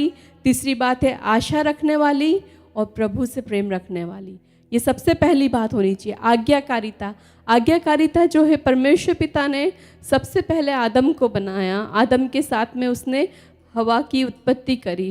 और आपको पता है मुझे बहुत अच्छा लगा वो वचन पढ़कर कि जितना हवा के द्वारा पाप हुआ, लेकिन जितनी पनिशमेंट आदम को मिली उतनी हवा को नहीं मिली। हवा को मिली, हवा को बोला गया है कि तू गर्भवती होने के दरमियान तुझे पीड़ा के साथ में तू बालक उत्पन्न करेगी। लेकिन आदम को क्या कहा गया? जीवन भर तुझे पसीना बहाना पड़ेगा, जीवन भर तू दुख की रोटी खाया करेगा। लेकिन स्त्रियों के लिए ऐसा नहीं था। स्त्री को कहा हम रोज, हमारे अंदर वो पीड़ा उत्पन्न नहीं होती। प्रभु का धन्यवाद, प्रभु मैंने बहुत धन्यवाद दिया कि प्रभु धन्यवाद हो। लेकिन हमारे लगन के शादी के 3 बच्चे हो तो 3 बार पीड़ा उत्पन्न हुई हो, है ना। इस प्रकार से मेरा 3 ही बार, लेकिन आदम को दिया गया पूरा जीवन भर तुझे पसीने की रोटी तुझे। और उसी प्रकार से सांप को भी श्रापित गया कि जीवन भर तू पेट के बल चला करेगा। लेकिन मैंने बोला प्रभु आपका कितना धन्यवाद हो, आप वुमेन से बहुत प्रेम करते हैं। भले उसने पाप किया है, लेकिन प्रभु आपने उसके ही द्वारा वंश को उत्पन्न करके और उद्धारक इस पृथ्वी के ऊपर लेकर आए, हमारे प्रभु यीशु मसीह को लेकर आए, ताकि पूरे संसार को, पूरे जगत को बचाया जा सके। इसलिए मैंने प्रभु का बहुत धन्यवाद दिया। और प्रभु का धन्यवाद हो कि वो हमसे बहुत प्रेम करता है। वुमेन्स हमसे वो बहुत प्रेम करता है, क्योंकि उसने कहा है कि स्त्री जो है वो एक निर्बल पात्र है। लेकिन भले वो निर्बल पात्र है, लेकिन मैं बताऊं उसकी प्रार्थनाएं पूरे दिन उसके अंदर चलती रहती है। वो प्रार्थनाएं जो हन्ना की प्रार्थनाएं, वो प्रार्थनाएं जो उसके मुख से नहीं निकलती, वो प्रार्थनाएं वो जो दिन भर अपने परिवार के लिए, अपने बच्चों के लिए, अपने पति के लिए, और बहुत सारी ऐसे ही नहीं, लेकिन परिवार के कोई भी लोगों को वो देखेगी कि वो दुख में है, कष्ट में है, उनके अंदर उसके विचार, उसकी प्रार्थनाएं, उसके विचार और उसकी प्रार्थनाएं चलती रहेगी। वुमेन्स की प्रार्थनाएं कभी भी ऐसी नहीं होगी, वो किसी को बोलेगी भी नहीं कि मैंने आपके लिए प्रार्थना करी, मैंने आपके लिए प्रार्थना करी, नहीं, वो कंटिन्यूस प्रार्थना करती रहेगी। इसलिए मैंने प्रभु का बहुत धन्यवाद दिया कि प्रभु आपने हमें एक ऐसी बल शक्ति प्रदान करा है कि हम प्रार्थनाओं में बैठ सकें। मुझे अभी लास्ट वीक मेरे को बहुत ज़्यादा कंधे में दर्द था, तो इन्होंने कहा कि चलो मैं उसके मसाजर से मसाज कर देता, तो थोड़ा दुख रहा था यहाँ से, तो मैंने बोला कि वो मुझे बहुत दुख रहा है। फिर याद आया कि वो जो पीड़ा जो हम बालक उत्पन्न होने के द्वारा होती है, उस पीड़ा से तो ये पीड़ा कुछ भी नहीं है, लेकिन उसमें भी परमेश्वर हमें संभालता है। हालेलुया। उसमें भी परमेश्वर हमें संभालता है कि हम एक विश्वासी होने के नाते, एक वुमेन्स जो विश्वासी है, जो प्रभु पे विश्वास कर रही है, वो मुझे ऐसा लगता है वो किसी बात से नहीं डरती है, वो किसी बात से नहीं डरती है। वो ऐसा वचन ऐसा कहता है कि नीति वचन उसका 31वां अध्याय और 21 पद में ऐसा कहता है, वह अपने घराने के लिए हिम से नहीं डरती, क्योंकि उसके घर के सब लोग लाल कपड़े पहनते हैं। हालेलुया। वो अपने घर के लिए ऐसी परिस्थितियों से नहीं डरती। गुजराती में क्या कहता है सिस्टर?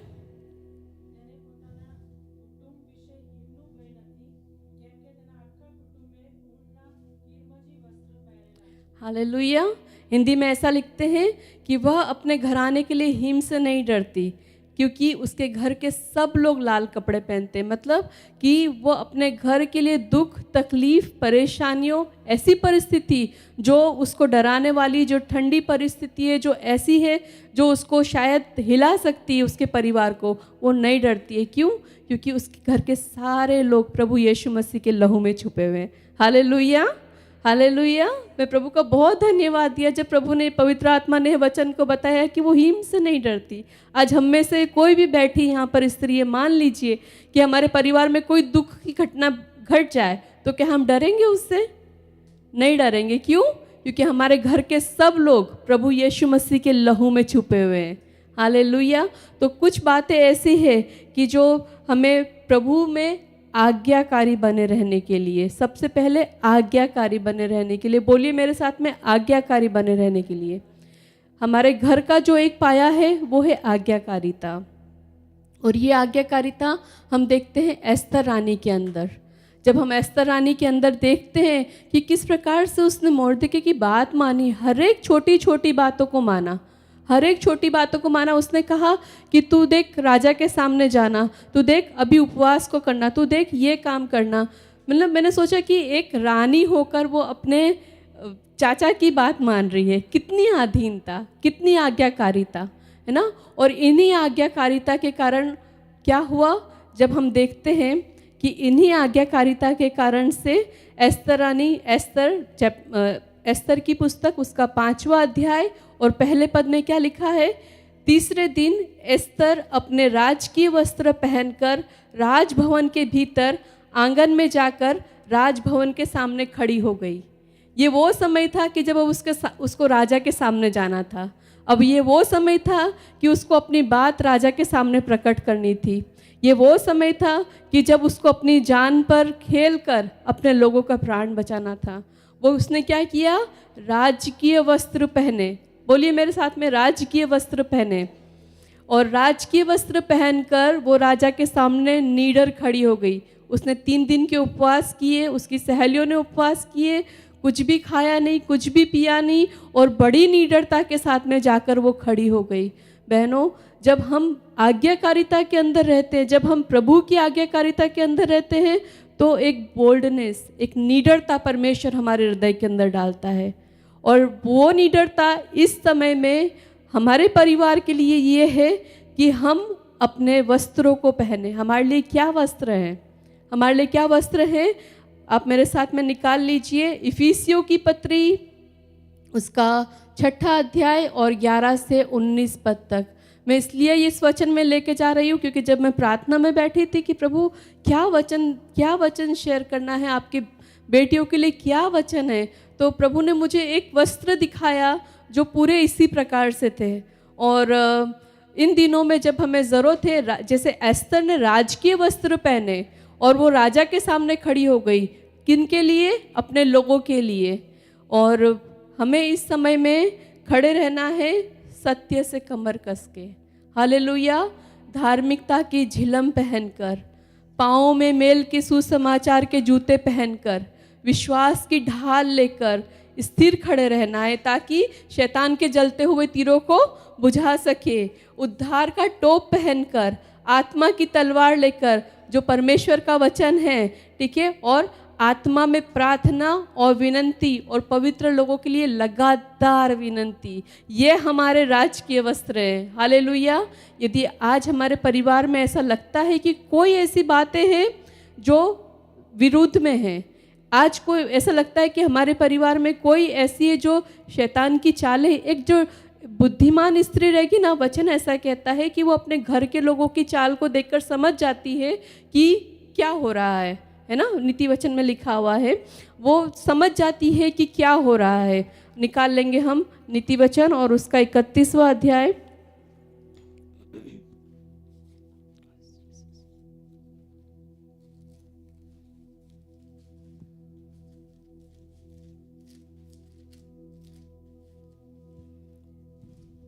नीति वचन उसका 31वां अध्याय, उसकी 27 पद में ऐसा लिखा है, वह अपने घराने की चाल चलन को ध्यान से देखती है ना। वो अपने घराने की चाल चलन को ध्यान से देखिए, ध्यान से देखिए।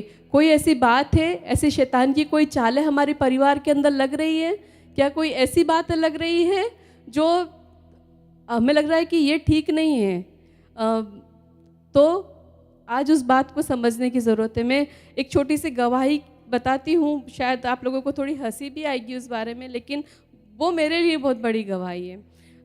हमारे घर में बहुत सारे छोटे छोटे कॉकरोचेस हो गए थे, बहुत सारे, मतलब कि जहाँ देखो वहाँ हमने दवाई भी डाली, उसके लिए कार्य भी किया। अब हर एक कोनों में से तो कैसे उसको भगा सकते हैं? मैंने कुछ नहीं किया, मैंने सिर्फ प्रार्थना करी। मुझे लगा कि ये एक अटैक है। क्यों? क्योंकि कोई चीज़ें हमें परेशान कर रही है, हमारे ध्यान को भटका रही है, हमें ऐसा लग रहा है कि हमारे घर में और गंदगी बढ़ती जा रही है। तो मैंने उनके लिए सिर्फ प्रार्थना करी और मैंने बोला कि यहाँ पर रहने वाली इन सारी बातों को मैं प्रभु यीशु मसीह के नाम में हटाती हूँ। क्योंकि मैं सुबह उठ के किचन में प्रार्थना करने बैठती हूँ तो मुझे अच्छा नहीं लगता, मुझे ऐसा लगता है कि ये लोग सब यहाँ से चले जाएँ तो अच्छा है। मैं उनको बोलती तुम प्रभु यीशु मसीह के नाम में भाग जाओ, यहाँ से मेरे को नहीं चाहिए। और मेरे घर में आज मैं प्रभु का धन्यवाद देती हूँ कि एक भी कॉकरोचेस दिखता नहीं है मुझे। मेरे कहने का मतलब ये है कि आप देखिए कि घर में क्या ऐसी बातें हो रही है जो मतलब परमेश्वर की ओर से नहीं है, जो आपको डिस्टर्ब कर रही है। कुछ ऐसी बातें हैं, देखिए उसको, क्योंकि वचन कहता है वो अपने घराने की चाल चलन को ध्यान से देखती है। और सिर्फ बहनें ही नहीं, भाई लोग भी अपने घर के चाल चलन के सब लोगों को देखिए, क्या वो परेशान है किसी बात से, ऐसी बात से गुजर रहे हैं कि वो उन्हें परमेश्वर से दूर लेके जा रही है। तो आपको आज राजकीय वस्त्र पहनने की ज़रूरत है। आज आपको आत्मिक वस्त्र पहनने की ज़रूरत है। आज मुझे आत्मिक वस्त्र पहनने की ज़रूरत है, क्योंकि जब हम एक आत्मिक जब हम जैसे ही हमने प्रभु में प्रवेश किया, जैसे ही हमने मान लीजिए 2 हस्बैंड वाइफ है, विश्वासी हैं, विश्वासी होने के नाते हमने एक हमारे परिवार में प्रवेश किया, हमारी शादी हुई, तो समझ लीजिए उसी दिन से आपका युद्ध शुरू हो गया। वहीं से आप जिस दिन आपने उद्धार को प्राप्त किया, वहीं से आपका युद्ध शुरू हो गया। और युद्ध ऐसा नहीं है कि कोई आपको दिखेगा, जैसे शैतान दिमाग में विचारों में विचार लेकर आता है ना, वैसे ही वो युद्ध हमें भी लड़ना है सामने। हमें कुछ दिखेगा नहीं, पर आत्मा में प्रार्थना करिए और उसके जलते हुए तीरों को, क्या जलते हुए विश्वास की ढाल लेकर उसके जलते हुए आप जब प्रार्थना में बैठेंगे तो आप विश्वास की ढाल के साथ में आपको बोलेंगे कि शैतान के जो जलते हुए तीर है ना, यदि एक भी तीर आपको लगा ना तो आप डिस्टर्ब हो जाओगे। एक भी तीर आपके परिवार को लगा तो आप डिस्टर्ब हो जाओगे। आपका परिवार का कोई व्यक्ति, कोई सदस्य पूरा डिस्टर्ब हो जाएगा। लेकिन वुमेंस की ये एक, मैं ऐसा बोलती वुमेन्स ही नहीं लेकिन सभी की एक जवाबदारी है कि राजकीय वस्त्र पहने और खड़े हो जाएं उसके सामने, कि कैसे मेरे घर में हिम्मत है किसी को आने की, कैसे मेरे जीवन में आने की हिम्मत है, कैसे मेरे परिवार में आने की हिम्मत है। क्योंकि हम क्या करते हैं, मुझे तकलीफ़ है, मैं क्या करूं प्रभु आप ठीक कर दीजिए। पर आप बोलिए उसको, भगाइए यीशु मसीह के नाम में, भगाइए यीशु मसीह के नाम में। आप कहिए कि मान लीजिए आप सुबह उठे और आपका कुछ ऐसा लगा कि मेरा दिन ठीक नहीं है, आप बोलिए प्रभु मुझे आपकी स्ट्रेंथ दीजिए। बोलिए जो चीज़ की ज़रूरत है, आप बोलिए प्रभु मुझे आपका पैशन दीजिए, प्रभु मुझे आपका आनंद दीजिए, प्रभु मुझे आपकी शांति दीजिए, प्रभु मुझे मेल मिलाप दीजिए, प्रभु मुझे प्रेम करना सिखाइए। जितने भी आपको आत्मा के फल याद हैं सबको बोलिए, क्योंकि आप नहीं बोलेंगे तो वो आपके शैतान आपको तीर मारता रहेगा, पूरे दिन तीर मारता रहेगा, पर आप सामने से वार नहीं करोगे तो क्या होगा, वो तीर आपको लगते जाएंगे, घायल होंगे, मेंटल परेशान हो जाओगे, नींद नहीं आएगी, परेशान होगे, स्टडी में परेशान हो जाओगे। लेकिन उसके सामने, क्योंकि हम सभी यहाँ पे जितने भी हम लोग हैं ना, सब लोग एक आत्मिक युद्ध में हैं। आप नहीं लड़ोगे तो आप हार जाओगे, आप परेशान हो जाओगे, आपकी परेशानियाँ बढ़ती चली जाएगी। लेकिन हमें खड़े रहना, रोज एक भी दिन नहीं, ऐसा ही समझो कि मैं आज सुबह उठा हूँ ना तो मेरा युद्ध शुरू हो गया। और वो विश्वास की ढाल लेकर खड़े हो जाइए अपने आप को बचाने के लिए, क्योंकि लिखा है यहाँ पे प्रार्थना करना है, हमें मन में हृदय में प्रार्थना करती रहना है, अपने लिए भी और पवित्र लोगों के लिए भी। पूरे दिन हमें उनके लिए मन में प्रार्थना करती रहने हैं। तो ये है, क्योंकि हम आज्ञाकारिता में चलेंगे तो निडरता, जैसे एस्तर को परमेश्वर पिता ने दिया, उसी प्रकार से हमारे पास में भी वो निडरता आ जाएगी। समय तो बहुत सारा हो गया और आगे मैं जल्दी से इसको ख़त्म करूँगी पूरा करके। और आगे है विश्वास करने वाली, एक निडरता है और एक है मतलब विश्वास करने पहला है आज्ञाकारिता के साथ में है निडरता, हमें देता है परमेश्वर। और दूसरा है विश्वास करने वाली, है ना, हम सभी विश्वास करने वाले, पर कैसा विश्वास, आत्मिक विश्वास, है ना। मैं आपको एक छोटी सी एक और गवाही मेरी बताना चाहूँगी, ये जो मैं बहुत सालों से मेरे साथ में हो रहा है, होता रहा है, और आगे में मैं विश्वास करूँगी कि प्रभु मुझे इसी प्रकार से चंगा करेगा। लास्ट वीक मैंने मेरे ड्यूटी पे से 2 दिन कॉल आउट किया, क्योंकि मुझे बहुत दुख रहा था, बहुत। मेरा ये पूरा साइड मुझे बैठते भी नहीं बन रहा था, इवन मैं कैसे बैठूं, कैसे चलूं, पूरे दिन बस बैठे ही रहना, बैठ गई तो उठ नहीं सकती, इतना मुझे पूरा साइड पेन हो रहा था। तो लास्ट शनिवार जब हम लोग आ रहे थे मीटिंग में, तो इन्होंने कहा कि तू घर पे रह, तू मत आ मीटिंग में।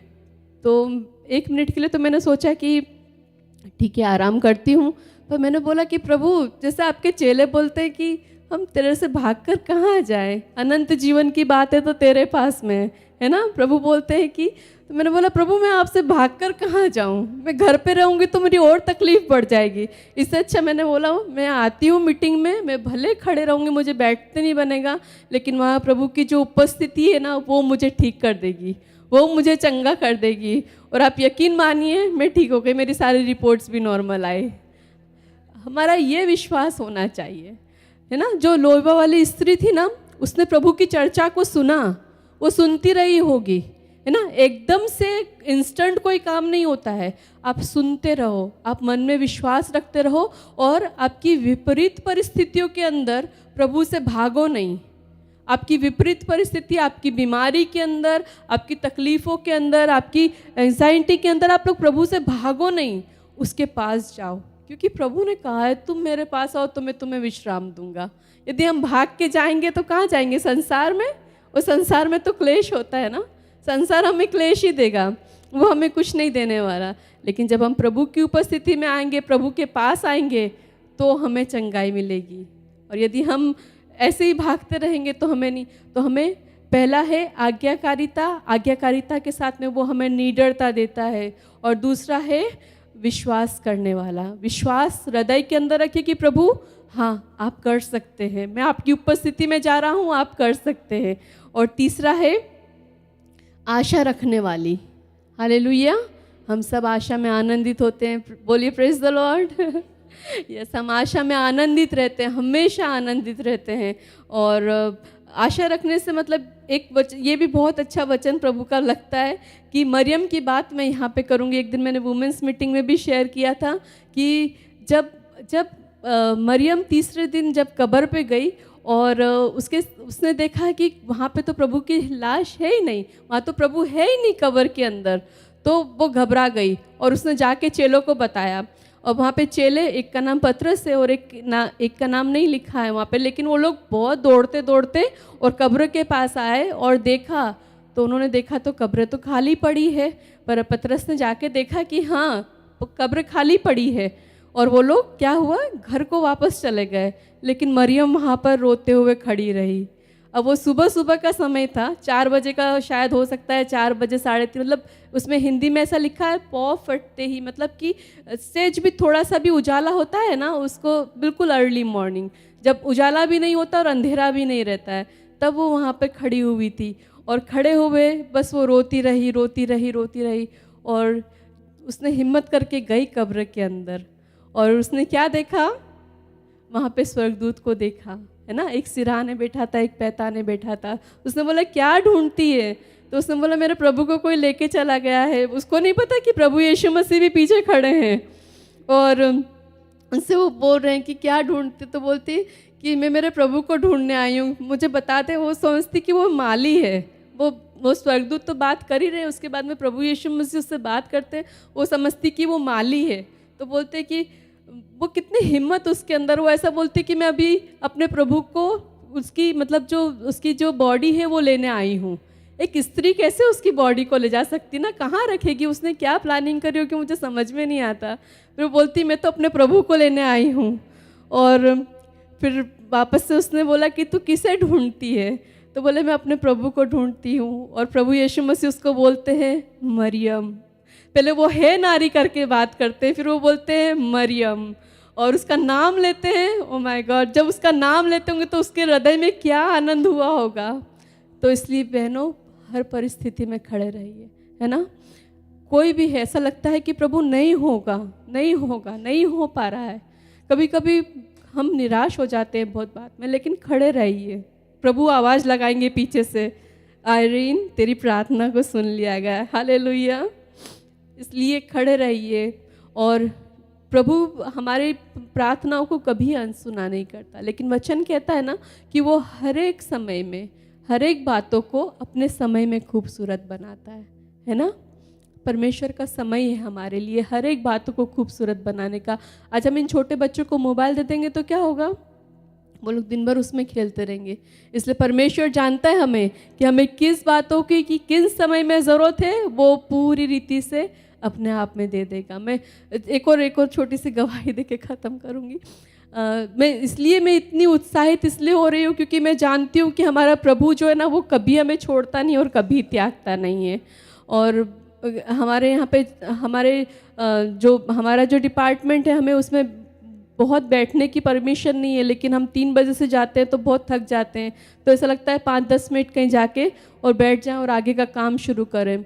अब हमारा जो सप्लाई रूम है, हम वहाँ जाके थोड़ी देर 5-1 मिनट हम लोग रेस्ट कर सकते हैं, लेकिन वहाँ पे दूसरे सप्लाई रूम भी है नर्सेस का।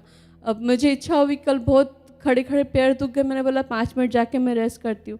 पर जाते जाते वहाँ पे एक छोटी लड़की को इसकी मम्मा के साथ में आती है, तो वो मुझसे रोज़ बात करती, तो वो मुझसे बात करने लगी और मैं उससे बात करने लग गई। इतने में देखा तो 2-3 मतलब डिपार्टमेंट के लोग उसी रूम की ओर जा रहे थे। मतलब आप समझिए, यदि मैं वहाँ जाके बैठती तो उनको लगता कि ये काम चोरीपना करके वहाँ बैठी है, उसका समय ही नहीं है बैठने का, लेकिन प्रभु ने मुझे बचाया, इसलिए मैं प्रभु का बहुत धन्यवाद दिया कि प्रभु आपका धन्यवाद हो। हम नहीं जानते कि हमारे आगे क्या है ना, वो हमारा चरवाहा है, वो दूर तक देखता है कि आगे क्या है, इसलिए परमेश्वर ने मुझे बचाया, इसलिए मैं धन्यवाद देती हूँ। और आशा रखने वाली, हमने देखा कि मरियम कैसे आशा रख के खड़ी रही। और बस आज इतनी ही बातें मैं आपको बोलना चाहूँगी। मेरा प्रभु, सब माताएं हैं यहाँ पे, सब लोग अपने अनुभव से गुजर चुकी, मैं कैसे क्या सिखाऊं, लेकिन प्रभु का वचन तो प्रियो 2-धारी तलवार है। हालेलुया, वो हमारे लिए कहीं भी और कैसे भी काम करता है, इसलिए मैं प्रभु का धन्यवाद देती हूँ। और सारी बातों में केवल परमेश्वर पिता को ही महिमा देती हूँ, और सारी बातों के लिए उसी को मैं बोलती हूँ। और मैं यही बोलती हूँ कि हमारी प्रार्थनाएं, वुमेंस की प्रार्थनाएं इतनी स्ट्रांग होती है हन्ना की प्रार्थना के जैसी, कि जो हृदय के अंदर ही चलती रहती है। और एक और वचन है, जो परम प्रधान के छाए हुए स्थान में बैठा रहे वो सर्वशक्तिमान की छाया में ठिकाना पाएगा। इसलिए हमें परम प्रधान के छाए हुए स्थान में हमेशा बैठे रहना है, तभी हम उसकी छाया में ठिकाना पाएंगे। यदि हम भागते रहेंगे इधर उधर तो हम ठिकाने को नहीं पाएंगे। हालेलुया। आइए हम अपनी जगह पे 2 मिनट खड़े हो जाएंगे और प्रभु से विनती करेंगे कि प्रभु आप मुझे हिम्मत दीजिए, बल दीजिए, सामर्थ दीजिए, आप मुझे विश्वास करने वाला मन दीजिए, आशा रखने वाला मन दीजिए, आज्ञाकारिता और निडरता की आत्मा को दीजिए, ताकि मैं आपके राज्य के लिए, अपने घर के लिए एक ढाई स्त्री बन सकूं, एक समझदार स्त्री बन सकूं। हालेलुया। Thank you Jesus. प्रभु जी धन्यवाद हो राजा, थैंक यू लॉर्ड, धन्यवाद प्रभु जी, thank you Jesus, thank you lord. जैसे माता संभालती है वैसे यीशु संभालेगा। हालेलुया। जैसे माता संभालती है वैसे यीशु संभालेगा। सीने से लगाएगा चिंता सब हटाएगा। सीने से लगाएगा चिंता सब हटाएगा। जैसे माता संभालती है वैसे यीशु संभालेगा। जैसे माता संभालती है वैसे यीशु संभालेगा। Hallelujah, hallelujah, hallelujah, hallelujah, hallelujah, hallelujah, hallelujah, hallelujah. धन्यवाद, धन्यवाद, धन्यवाद। यदि आज आपके हृदय में कोई ऐसी बात है, आज आपके हृदय में कोई ऐसी परेशानी है, आपको ऐसा लगता है कि प्रभु मेरे परिवार में ये तकलीफ है, प्रभु मेरे बच्चों में ये परेशानी है, प्रभु मैं इस मार्ग से गुजर रही हूँ, प्लीज़ आप मेरे लिए रास्ता करें। आज अपनी सारी चिंताएं, सारा बोझ और सारी ऐसी बातें जिसमें से आप निकल नहीं पा रहे हो, वो प्रभु को सौंप दीजिए प्रियो, प्रभु के हाथ में सौंप दीजिए। अपने परिवार को, अपने बच्चों को प्रभु के हाथ में सौंप दीजिए और राजकीय वस्त्र लेके खड़े हो जाए, राजकीय वस्त्र पहन के खड़े हो जाइए और उस दुष्ट के सारे जलते हुए तीरों को बुझाने के लिए प्रभु से कृपा मांगे। और आप अपने हृदय में आप अपने आप को तैयार करें कि प्रभु मैं अपने परिवार के लिए खड़ी रहूंगी, मैं अपने परिवार के लिए खड़ा रहूंगा प्रार्थना करने के लिए। वो आप अपने हृदय के अंदर बोलिए, अपने हृदय से प्रार्थना करिए। प्रियो प्रभु की पवित्र उपस्थिति यहाँ पर है, वो आपके हृदय से ही, वो क्योंकि परमेश्वर दूर से ही आपके विचारों को जान लेता है, दूर से ही आप क्या सोच रहे हैं वो आपके विचारों को जान लेता है प्रियो।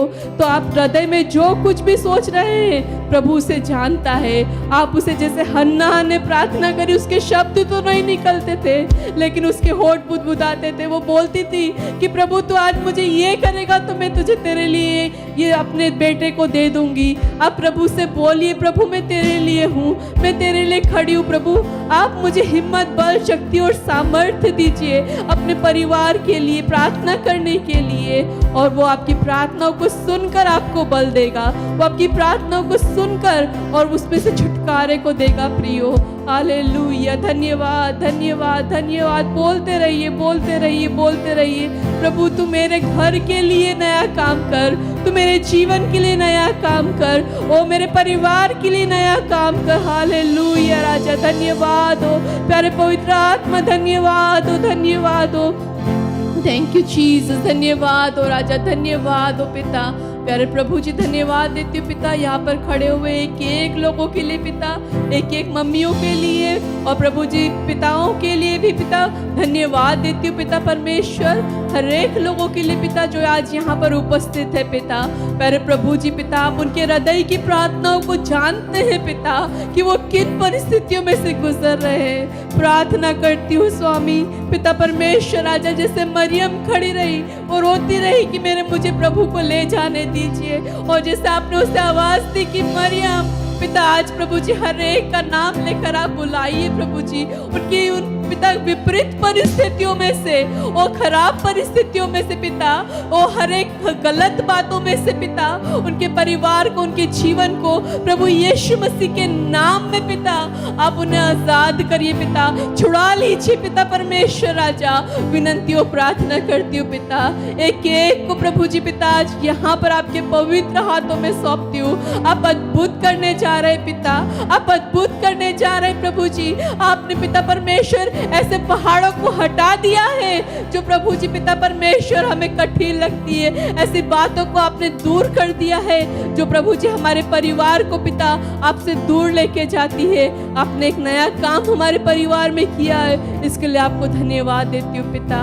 प्यारे प्रभु जी जो आप पर विश्वास रखते पिता आप उन्हें छोड़ नहीं देते पिता। प्रभु जी जो आप पर विश्वास रखते वो किसी रीति से लज्जित नहीं होते हैं पिता, आपका वचन कहता है पिता। तो यहाँ पर खड़े रहने वाले लोग आप पर विश्वास करते पिता, प्रभु जी आप किसी को लज्जित ना होने दीजिएगा पिता, न संसार के लोगों के सामने, न परिवार में प्रभु जी, लेकिन पिता आज प्रभु जी उनके हर एक बातों को पिता, हर एक प्रार्थनाओं को प्रभु जी आपकी उस कटोरे में पिता परमेश्वर आप रखिएगा पिता, और पिता उनका जवाब प्रभु जी जल्द से जल्द दीजिएगा पिता परमेश्वर। आप हमारे लिए इस पृथ्वी पर आए पिता, इसके लिए पिता आपको धन्यवाद देते हो। आपने अपने इकलौते बेटे को देकर प्रभु जी हमारे जीवन को बचाया पिता, आपने अपने बेटे का लहू देकर हमें मोल लिया है पिता, आपने अपनी ओर हमें खींचा है प्रभु जी, इसके लिए आपको धन्यवाद देते हैं राजा। धन्यवाद हो, धन्यवाद हो, धन्यवाद हो पिता आपकी पवित्र उपस्थिति के लिए। हमें से एक एक को आपके हाथों में सौंपती पिता, हर एक मम्मी जो यहाँ पे खड़े हैं पिता, प्रभु जी उनके हृदय को पिता प्रफुल्लित करिए, आशीषित करिए पिता। कोई प्रभु जी उन्हें अप्रिशिएट करे कि नहीं करे पिता, लेकिन उनका अप्रिशिएशन आपकी ओर से आए, उनकी सराहना प्रभु जी आपकी ओर से आए पिता। प्रभु जी उनके हृदय को आनंद से भर दीजिए पिता, उनके हृदय को आनंद से भर दीजिए पिता। ये मदर्स डे पिता उनके जीवन के लिए गुड न्यूज लेकर आने वाली हो सके राजा। विनंती हो, प्रार्थना करती हूँ पिता परमेश्वर राजा। पिता परमेश्वर आपने ऐसा किया है पिता। ओ प्रभु जी हम कुछ नया देखने जा रहे हैं पिता हमारे परिवारों में, इसके लिए आपको धन्यवाद देती हूँ राजा। धन्यवाद हो पिता, धन्यवाद हो राजा। धन्यवाद के साथ में पिता परमेश्वर, धन्यवाद के साथ में प्रभु यीशु मसीह के नाम में इस दुआ को करती हूँ। आमीन आमीन आमीन। છેલ્લી પ્રાર્થનામાં જઈએ ને પ્રભુ ઈસુ ખ્રિસ્તે શીખવેલી પ્રાર્થના આપણે બધા સાથે બોલીએ ને ત્યાર પછી બાળક સાહેબ આપણી માટે છેલ્લો આશીર્વચન ઉચ્ચારશે। ઓ આકાશમાંના અમારા બાપ, તમારું નામ પવિત્ર મનાવો, તમારું રાજ્ય આવો, જેમ આકાશમાં તેમ આ પૃથ્વી ઉપર તમારી ઈચ્છા પૂરી થાવ। દિવસની અમારી રોટલી આજ અમને આપો, અને જેમ અમે અમારું ઋણીને માફ કર્યા છે તેમ તમે અમારા ઋણ અમને માફ કરો। પરીક્ષણમાં ન લાવો।